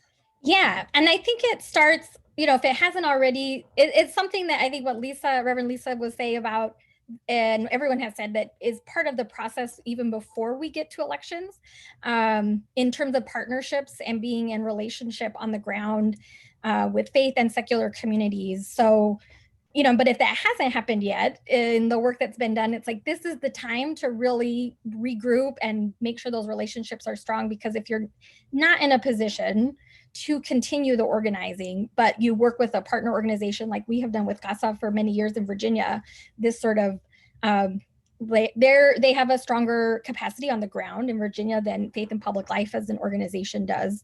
So sort of in between election cycles, we shift over the folks that we've been working and organizing with to the work CASA is doing, and together support each other. And it's sort of being in conversation and knowing kind of who has capacity for what, but also that Liz, knows always they can call us at any point if there's something that's needed, and then we can kind of ramp up again. And so different models, I think, are also ways of, I thought, Lisa, what you suggested was a really great idea, something we're going to look into. And just kind of finding continuous ways, and especially in this time of virtual organizing, there is this unique opportunity to bring together people in ways that have been more challenging in the past, still with its challenges, but that I would encourage us all to look at as opportunity in this coming year and perhaps longer, of how we keep that engagement going, so that we can hold all elected officials accountable, because that's the ultimate end of elections, is not just winning, but it's for change, for redistributing power. Absolutely. Thank you. Pam, you and the READ Project have built such a good ongoing relationship in North Carolina. I'm interested to hear your thoughts on this. Yeah, that's exactly what I was thinking about in this conversation, right? So the very first action of the READ Project in 2014 was when Reverend Barber asked people from outside of North Carolina to come and show up and to be present and to support the Moral Mondays movement.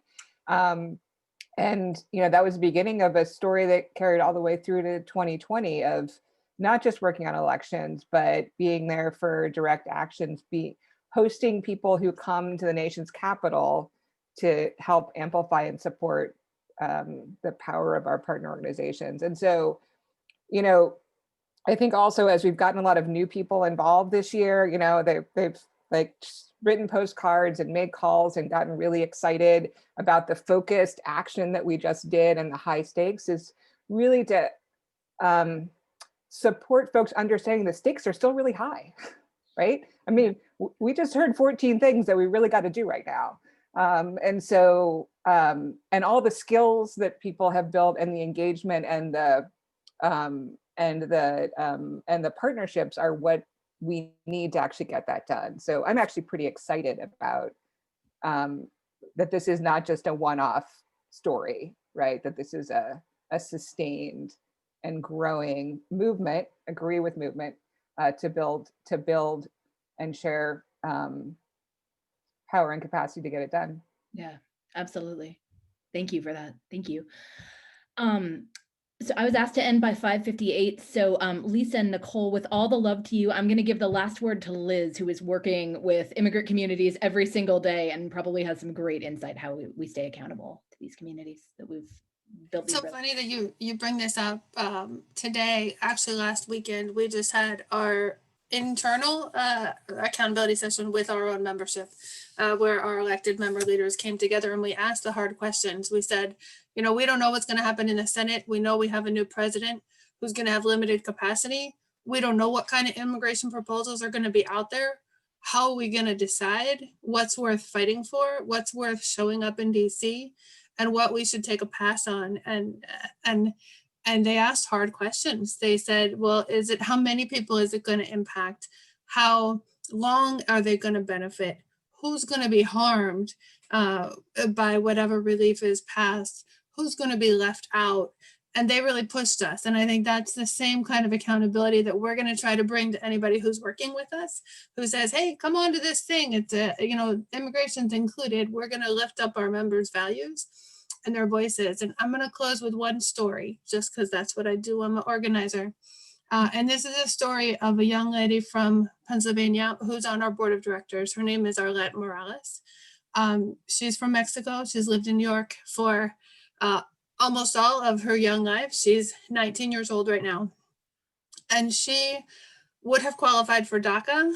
She does qualify for DACA, but she turned 15 a week and a half after President Trump canceled the program. She's been fighting ever since. She's been fighting for herself, for her parents, for the DACA program. She helped us register voters. She helped us call voters. She mobilized her entire high school to show up and help on election day. And just with the court case last week, she's now newly eligible to apply for DACA for the first time, now that she's a graduating senior and getting ready to apply for college. But she's got her eyes wide open. She knows that this is a little window that could shut at any time, and that real power is what we need to build, and we don't build it on our own. We need to bring all of our friends into this movement because it's all one movement. She stood up strong and co-sponsored a Black Lives Matter rally with her best friend from high school this summer. And her best friend is coming with us to Wilmington next week, where we're going to be standing outside of Joe Biden's office and reminding him what he committed to.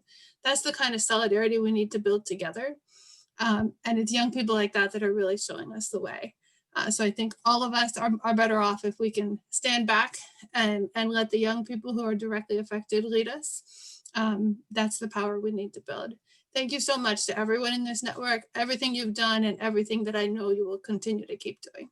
Absolutely. And I can't wrap in any better way than that. Thank you so much, Liz. Thank you all to everybody on this panel for coming today and for all the work you've done. I am honored and humbled and grateful to be in community and in this work with you. Thanks so much.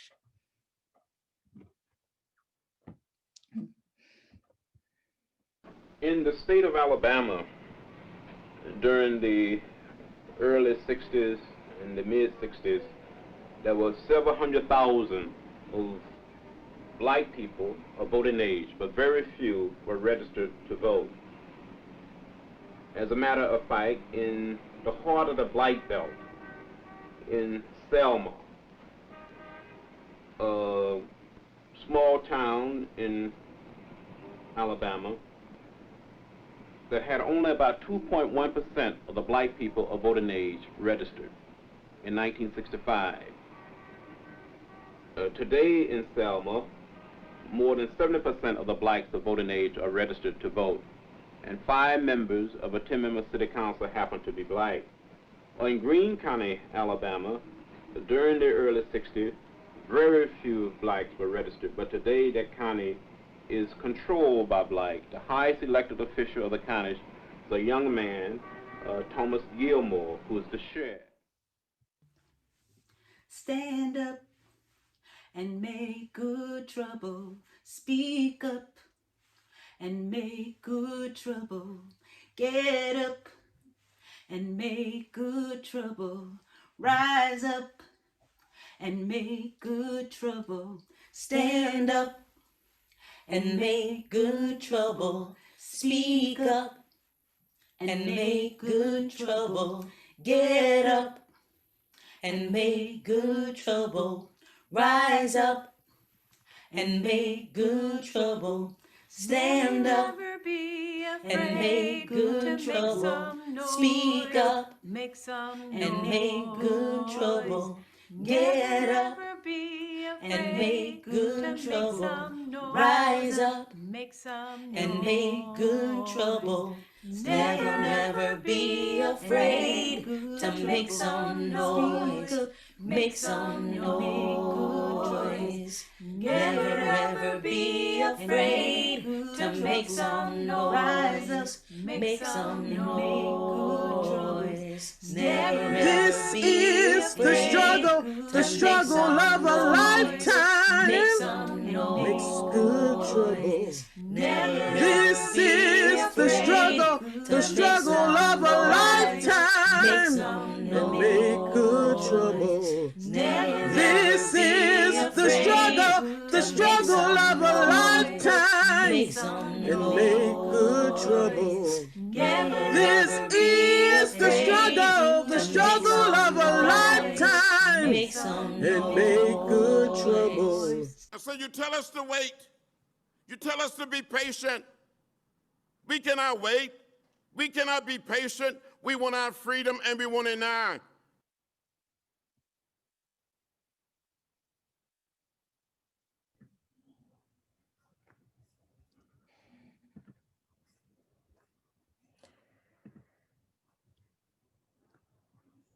The great John Lewis. What a way to end, and greetings, beloveds, from here in Minneapolis, where I am on Dakota and Anishinaabe land. My name is Ashley Horan, and I serve as the Organizing Strategy Director for our Unitarian Universalist Association, where I have the deep privilege of leading the team that holds the outward-facing justice ministries of our association, including so many of the amazing folks that you've heard from today, and the campaigns that include Side with Love and UU the Vote and Love Resists and more. This has been such an incredibly rich time and an incredible joy and privilege for me to be together with this group of movement leaders and policy advocates and justice workers and faithful servants in our shared movements for justice and liberation.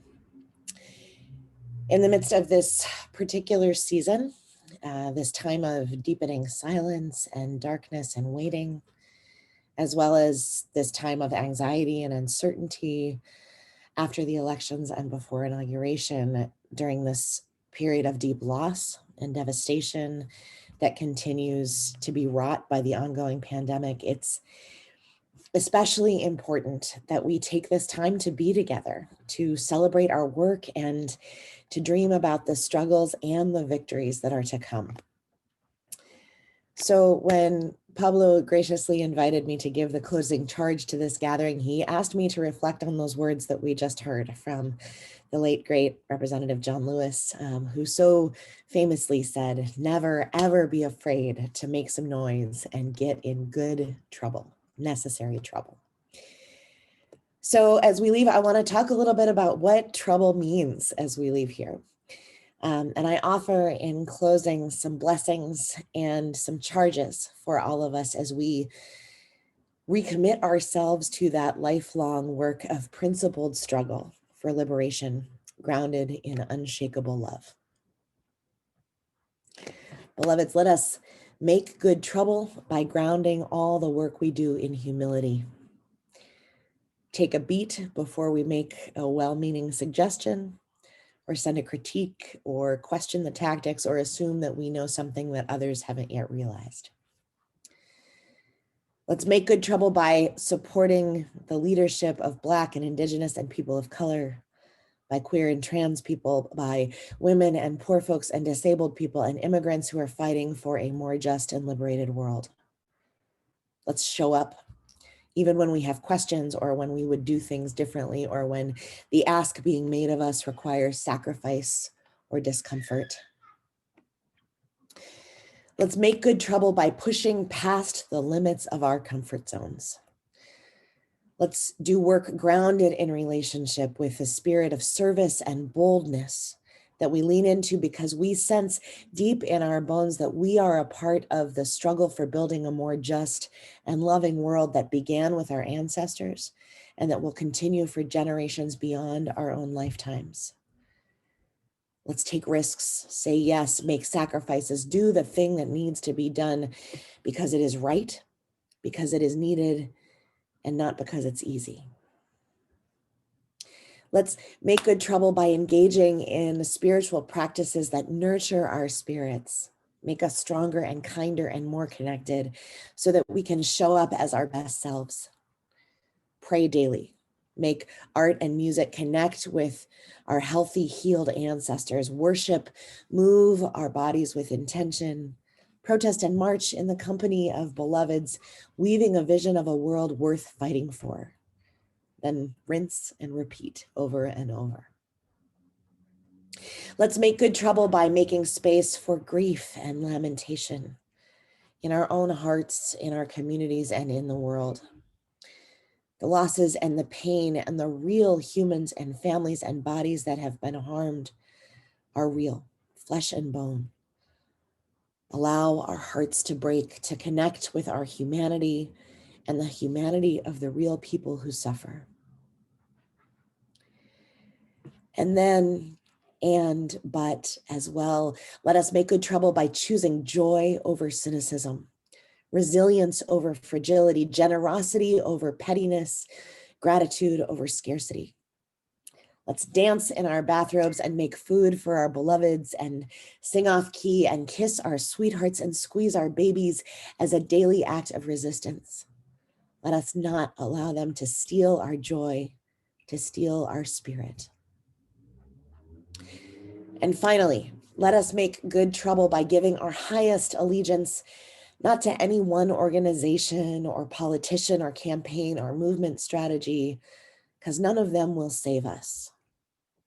Instead, let us give our deepest allegiance, our life's blood and sweat and breath, to that spirit of liberation that holds us all faithfully, irrevocably, reminding us that each and every one of us is worthy of love, embodied in a lived reality of agency and wellness and healing and stability and joy. Let's make some good trouble together, beloveds. Go forth, be bold, be humble, be grateful, be blessed. May it be so. Blessed be and amen. We shall be known by the company we keep as the ones who circle round to tend these fires. We shall be known as the ones who sow and reap the seeds of change alive from deep within the earth. It is time now. It is time now that we thrive. It is time we lead ourselves back to the well. It is time now, and what a time to be alive. In this great turning we shall learn to lead in love. In this great turning we shall learn to lead in love. We shall be known by the company we keep as the ones who circle round to tend these fires. We shall be known as the ones who sow and reap the seeds of change alive from deep within the earth. It is time now.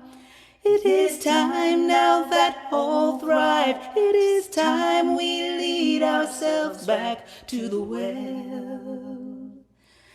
It is time now, and what a time to be alive. In this great turning we shall learn to lead in love.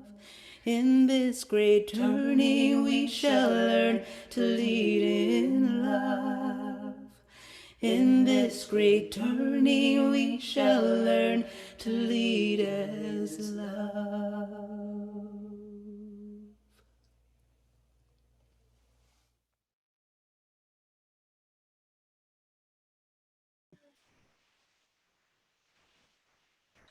I want to close the evening by offering my sincere and deep gratitude to all of our panelists, all of the folks who helped pull this effort off, my family. I'm just astounded by the power that we have together if we are able and willing to come together in community and focus on justice making. And I urge you to gird your loins and get ready for 2021. Thank you so much. Thank you for supporting UUSJ. Thank you for supporting all the justice workers that have been showcased on this call. Thank you.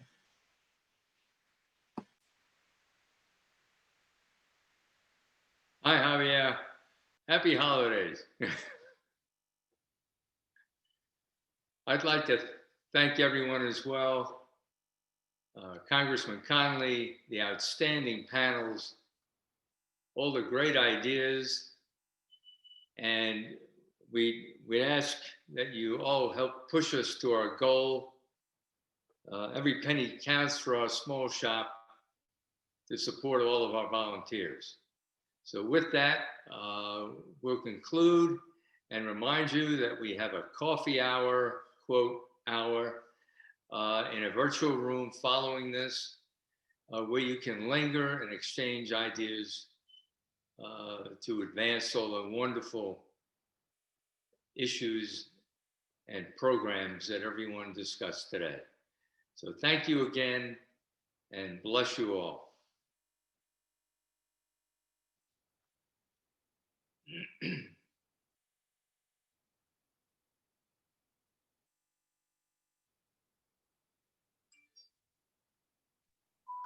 So for those who want to stay to discuss things more in depth, if you would like, you can turn your video on at this time. And I'm also going to change it so that you can unmute yourselves if you'd like to say your well wishes or speak up into the room at this time.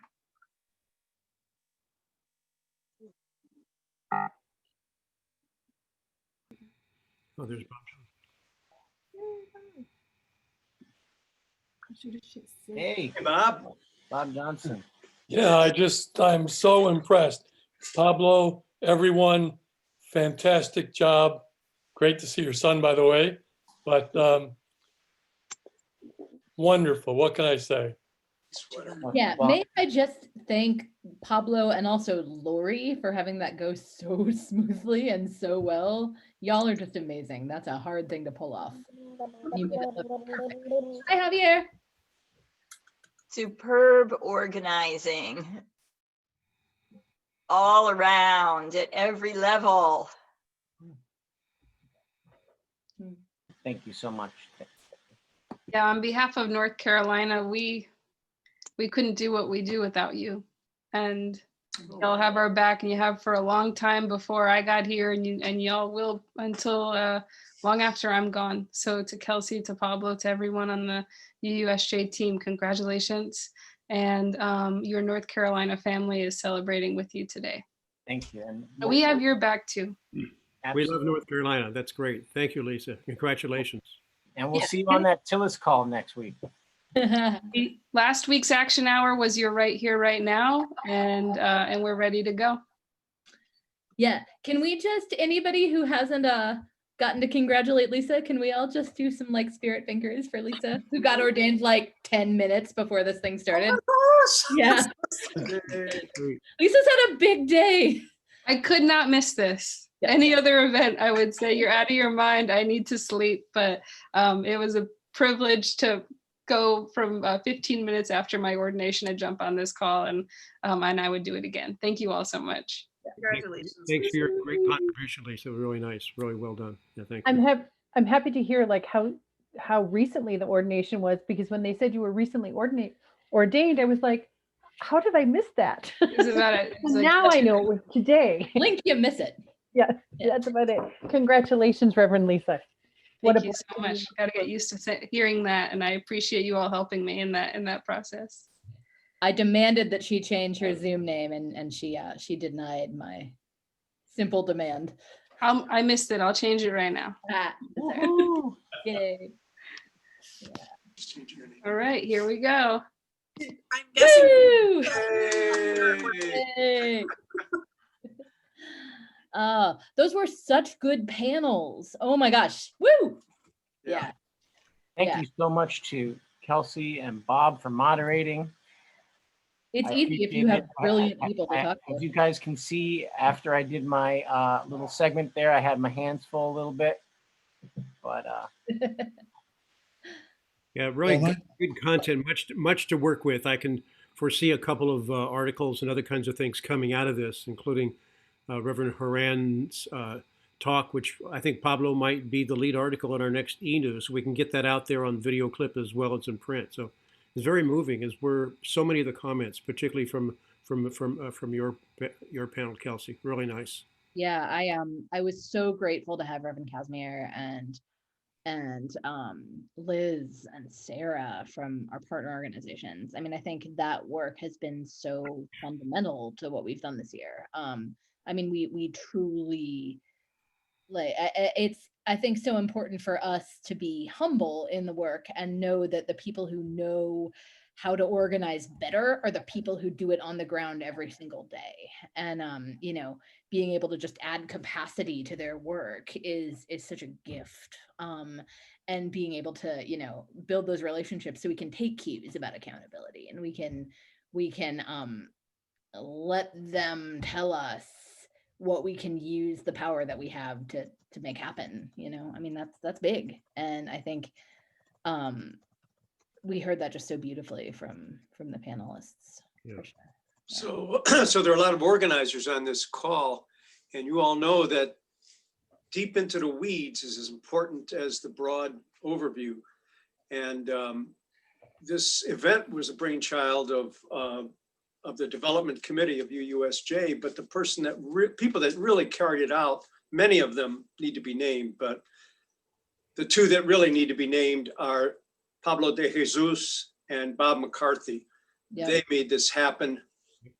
They deserve all kinds of credit. And Pablo's getting his with Javier on his back, so that's a good one. But thanks to them, this really, I'm amazed. I've never been at an event like this, and the technical skills of those who made it happen are also amazing. I'll tell you, I think a for lot. Lori, Go ahead. Sorry, Pablo. I'm just saying appreciation for Lori. I was thinking a lot about like the silver linings of the pandemic, and like getting good at this tech stuff is important, right? Like we've all gotten really good at organizing in unusual ways, right? Because the pandemic has kind of forced us into it. Sorry. Well, and I just wanted to thank all of the people who were speaking in all of the panels. In particular, I've been on the advocacy core of the UUSJ for a couple of years now, and it was just really, really useful to see people speaking from many of the different other UU social justice organizations within the UUA and associated with Unitarian Universalists, because we very much need to be working with all of you. And I just loved all the points that you were making. And I'm sure we're going to be working even harder to try to follow a lot of the things that you've been saying, which have been things that we've been working on by ourselves as well. But so I just want to thank everyone so much for all of these discussions. Well, and going back through some of the history of UUSJ, kudos again to Bob Johnson for his leadership early on, and then seeing pictures of some of our celebrations, because celebration is really a part of our movement. But seeing Reverend Lynn Strauss get an award from our social justice gala a few years ago, and so many others, brought back memories of the ongoing leadership, the contribution of time, talent, and treasure that so many people have made. So we can say we're at 20 years now. Our work is just beginning, and thanks to all the content and ideas and guidance and justice-seeking spirit we heard tonight, there'll be much more in the works. I think some real direction here. So thank you, everybody. I wanted to say thank you, Bob. I wanted to say that there's a real sense of a generational link that is really beginning to bloom, you know, from all the seeds that have been planted by some of us in the older generation, and now all the newer and younger generation and the in-between generation and the children on our backs and playing at our feet. It's just really a model of what we hope for our movement overall is the unity across generations, as well as across all other diversities that we might name right here. But having been engaged in UUSJ from almost from its beginning, to see this expansion and the beauty of it. It really warms my heart. So thank you all for making the visual. Sometimes we feel that we're, just working in a field where everybody is separated and working separately. And this really shows how we've all been really working together. So Yeah, it's not a sprint, it's not a marathon, it's a relay race. And I think for some of us handing off to the next generation, we see so many powerful young voices and folks here that I was just really, really impressed. I see Reverend Amanda on. Yes, thanks so much. I'm really delighted to be here. I shared in the chat, I knew I wanted to be here to support UUSJ, and because so many folks at Arlington are involved in UUSJ, and I wanted to be here to support them. But I honestly did not really think I was gonna, I thought, oh, it'd be nice to be there. It'll be nice to remember the 20 years, but my goodness, I am leaving feeling totally inspired, really, really hopeful and convicted and fed and nurtured. And, I just kind of thought I would be, enjoying a nice anniversary celebration. So I am really grateful to UUSJ for this evening, because it turns out it was just what I didn't know I needed. And I'm really grateful for all the folks on the panels and the work that you represent. So thank you. I really appreciate it. Thanks for being on board. Great. Yeah, I'd like to echo what Bob Denniston said. So I'm Sterling from the UU Church of Reston, Virginia, and I was very much impressed with the younger people that are on tonight in leadership positions. And it's not that my church does have a lot of older people, let's face it. But I'm impressed with the younger people in the UU congregations that are stepping forward and showing this kind of leadership. I myself have I've been in text banking and phone banking with the UU organizations. Sometimes I get confused with how many organizations there are and what my church is active in at any particular moment in time. But thank you so much for everybody for putting on such a wonderful program tonight. And it gave me a much better perspective of the entirety of the UU effort nationwide, which is quite amazing. Thank you. Thank you. Thanks for your kind words. Who else wants to offer a point of view or comment or most anything? Well, I'd like to offer special thanks to Lavona Grow for being one of the visionary thought leaders that decided, when circumstances for UUs here in DC changed, that UUSJ could step into the breach and could grow into something beautiful and wonderful. And she took that entrepreneurial spirit that she shows in everything she does and watered it and got it going and made the wise decision to hire me. and I'm going to do my best to take it forward, carry it forward, and bring us to the next plateau of success. Of course, with all of you, because we can't build a UU movement for federal advocacy without your assistance and support and love in doing that. My bundle of good trouble is being particularly precocious at the moment, so I'm going to sign off for the evening. But I thank you for your participation. I'm really moved like everyone else. Thank you so much. I see another one of our founders who is still on, Gary Mummert. I think, Gary, you're in Connecticut now. And Pete Fontenot, I think you're in Texas, but these are long-term friends of UUSJ. And I just wanted to add a little bit to what Pablo just said, that it's not as if Lavona is leaving us. And she is still a very vibrant element of UUSJ and will continue to do things, but her role is shifting just a little bit. And Pablo has taken over some of the things that she used to be doing so that she can be focusing on even more wonderful things.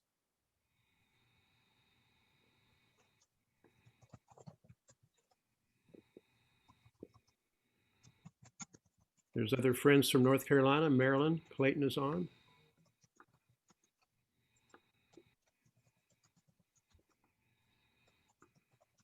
Well, Lavona, did you want to respond to those comments from Pablo or Peter, or maybe not? I don't know.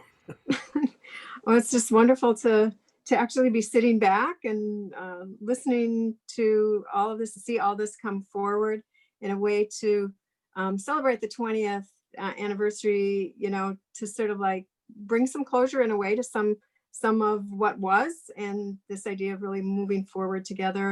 And thank you all for the kind words. I appreciate it very much. But it's been clearly a co-creating, which I love to do, and I'll be spending more time co-creating in the climate crisis arena, interfaith, as well as with UUSJ. Lots of work to do, and I want to make good trouble. So try to put some of that entrepreneurial spirit forward. And UUSJ is at a you know, a more mature stage now, and has some new ground to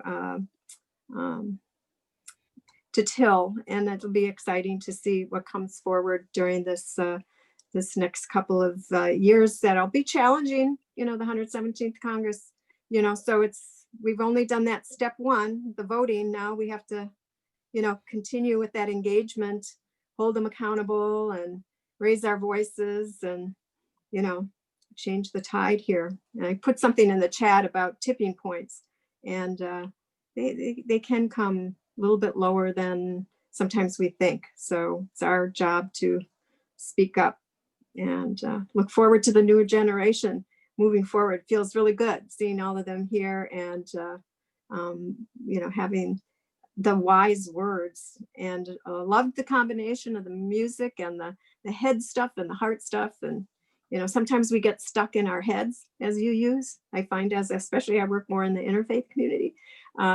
So I think this was a lovely balance, and kudos to the team putting it together. I know it's been a labor of love. Thank you very much. Yeah. I'd like to Nice sign. to thank Lavona for introducing me to Advocacy Corps on the Hill. We walked into many offices together carrying this sign and had some very, very memorable moments. Yeah. Thank you. Oh. I'm gonna. Don't cry, the elf on the shelf will fall off. Bob is the elf on the shelf. Yeah. Oh, that's wonderful. We used that in Senator Durbin's office, actually, with the staffer. We got to know Bob was masterful. One of the things he is masterful at is making people comfortable, laughing, and he's a real. He'd say sometimes, "Well, I'm not sure I really know the issue all that well," but he'd walk in and make everybody feel at ease right from the reception, the person at reception, into the office. And that really, we talked about, it's all about relationships, and those really help. We go into, well, we did, and hopefully we will again, go into offices, and they'd recognize, you know, us, you know, and it was, I think some of that extra heart that like that Bob brought to it, you know, when we go. It's about caring for everybody, front office to the back office. Well, right, kiddo. It's almost 6:30. Do we have any final words of inspiration or anything else that people would like to leave with the group here? It's been a really good discussion post-event, and I'm very appreciative of all we've learned today, and be thankful to so many people who have taken part in so many ways. So if there are any closing words of inspiration or recommendation or urgings as we move forward, would be most welcome, folks.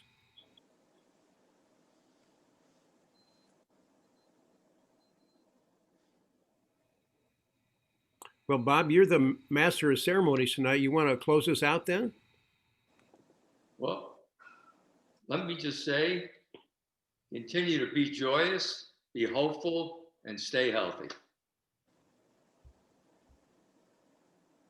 Now everybody go home and wash their hands and have social distancing and wear a mask and Eat.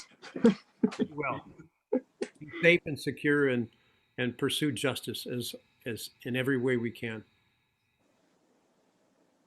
Thank you, friends. Good night. You're all. Good night, Lisa. Bye. All right.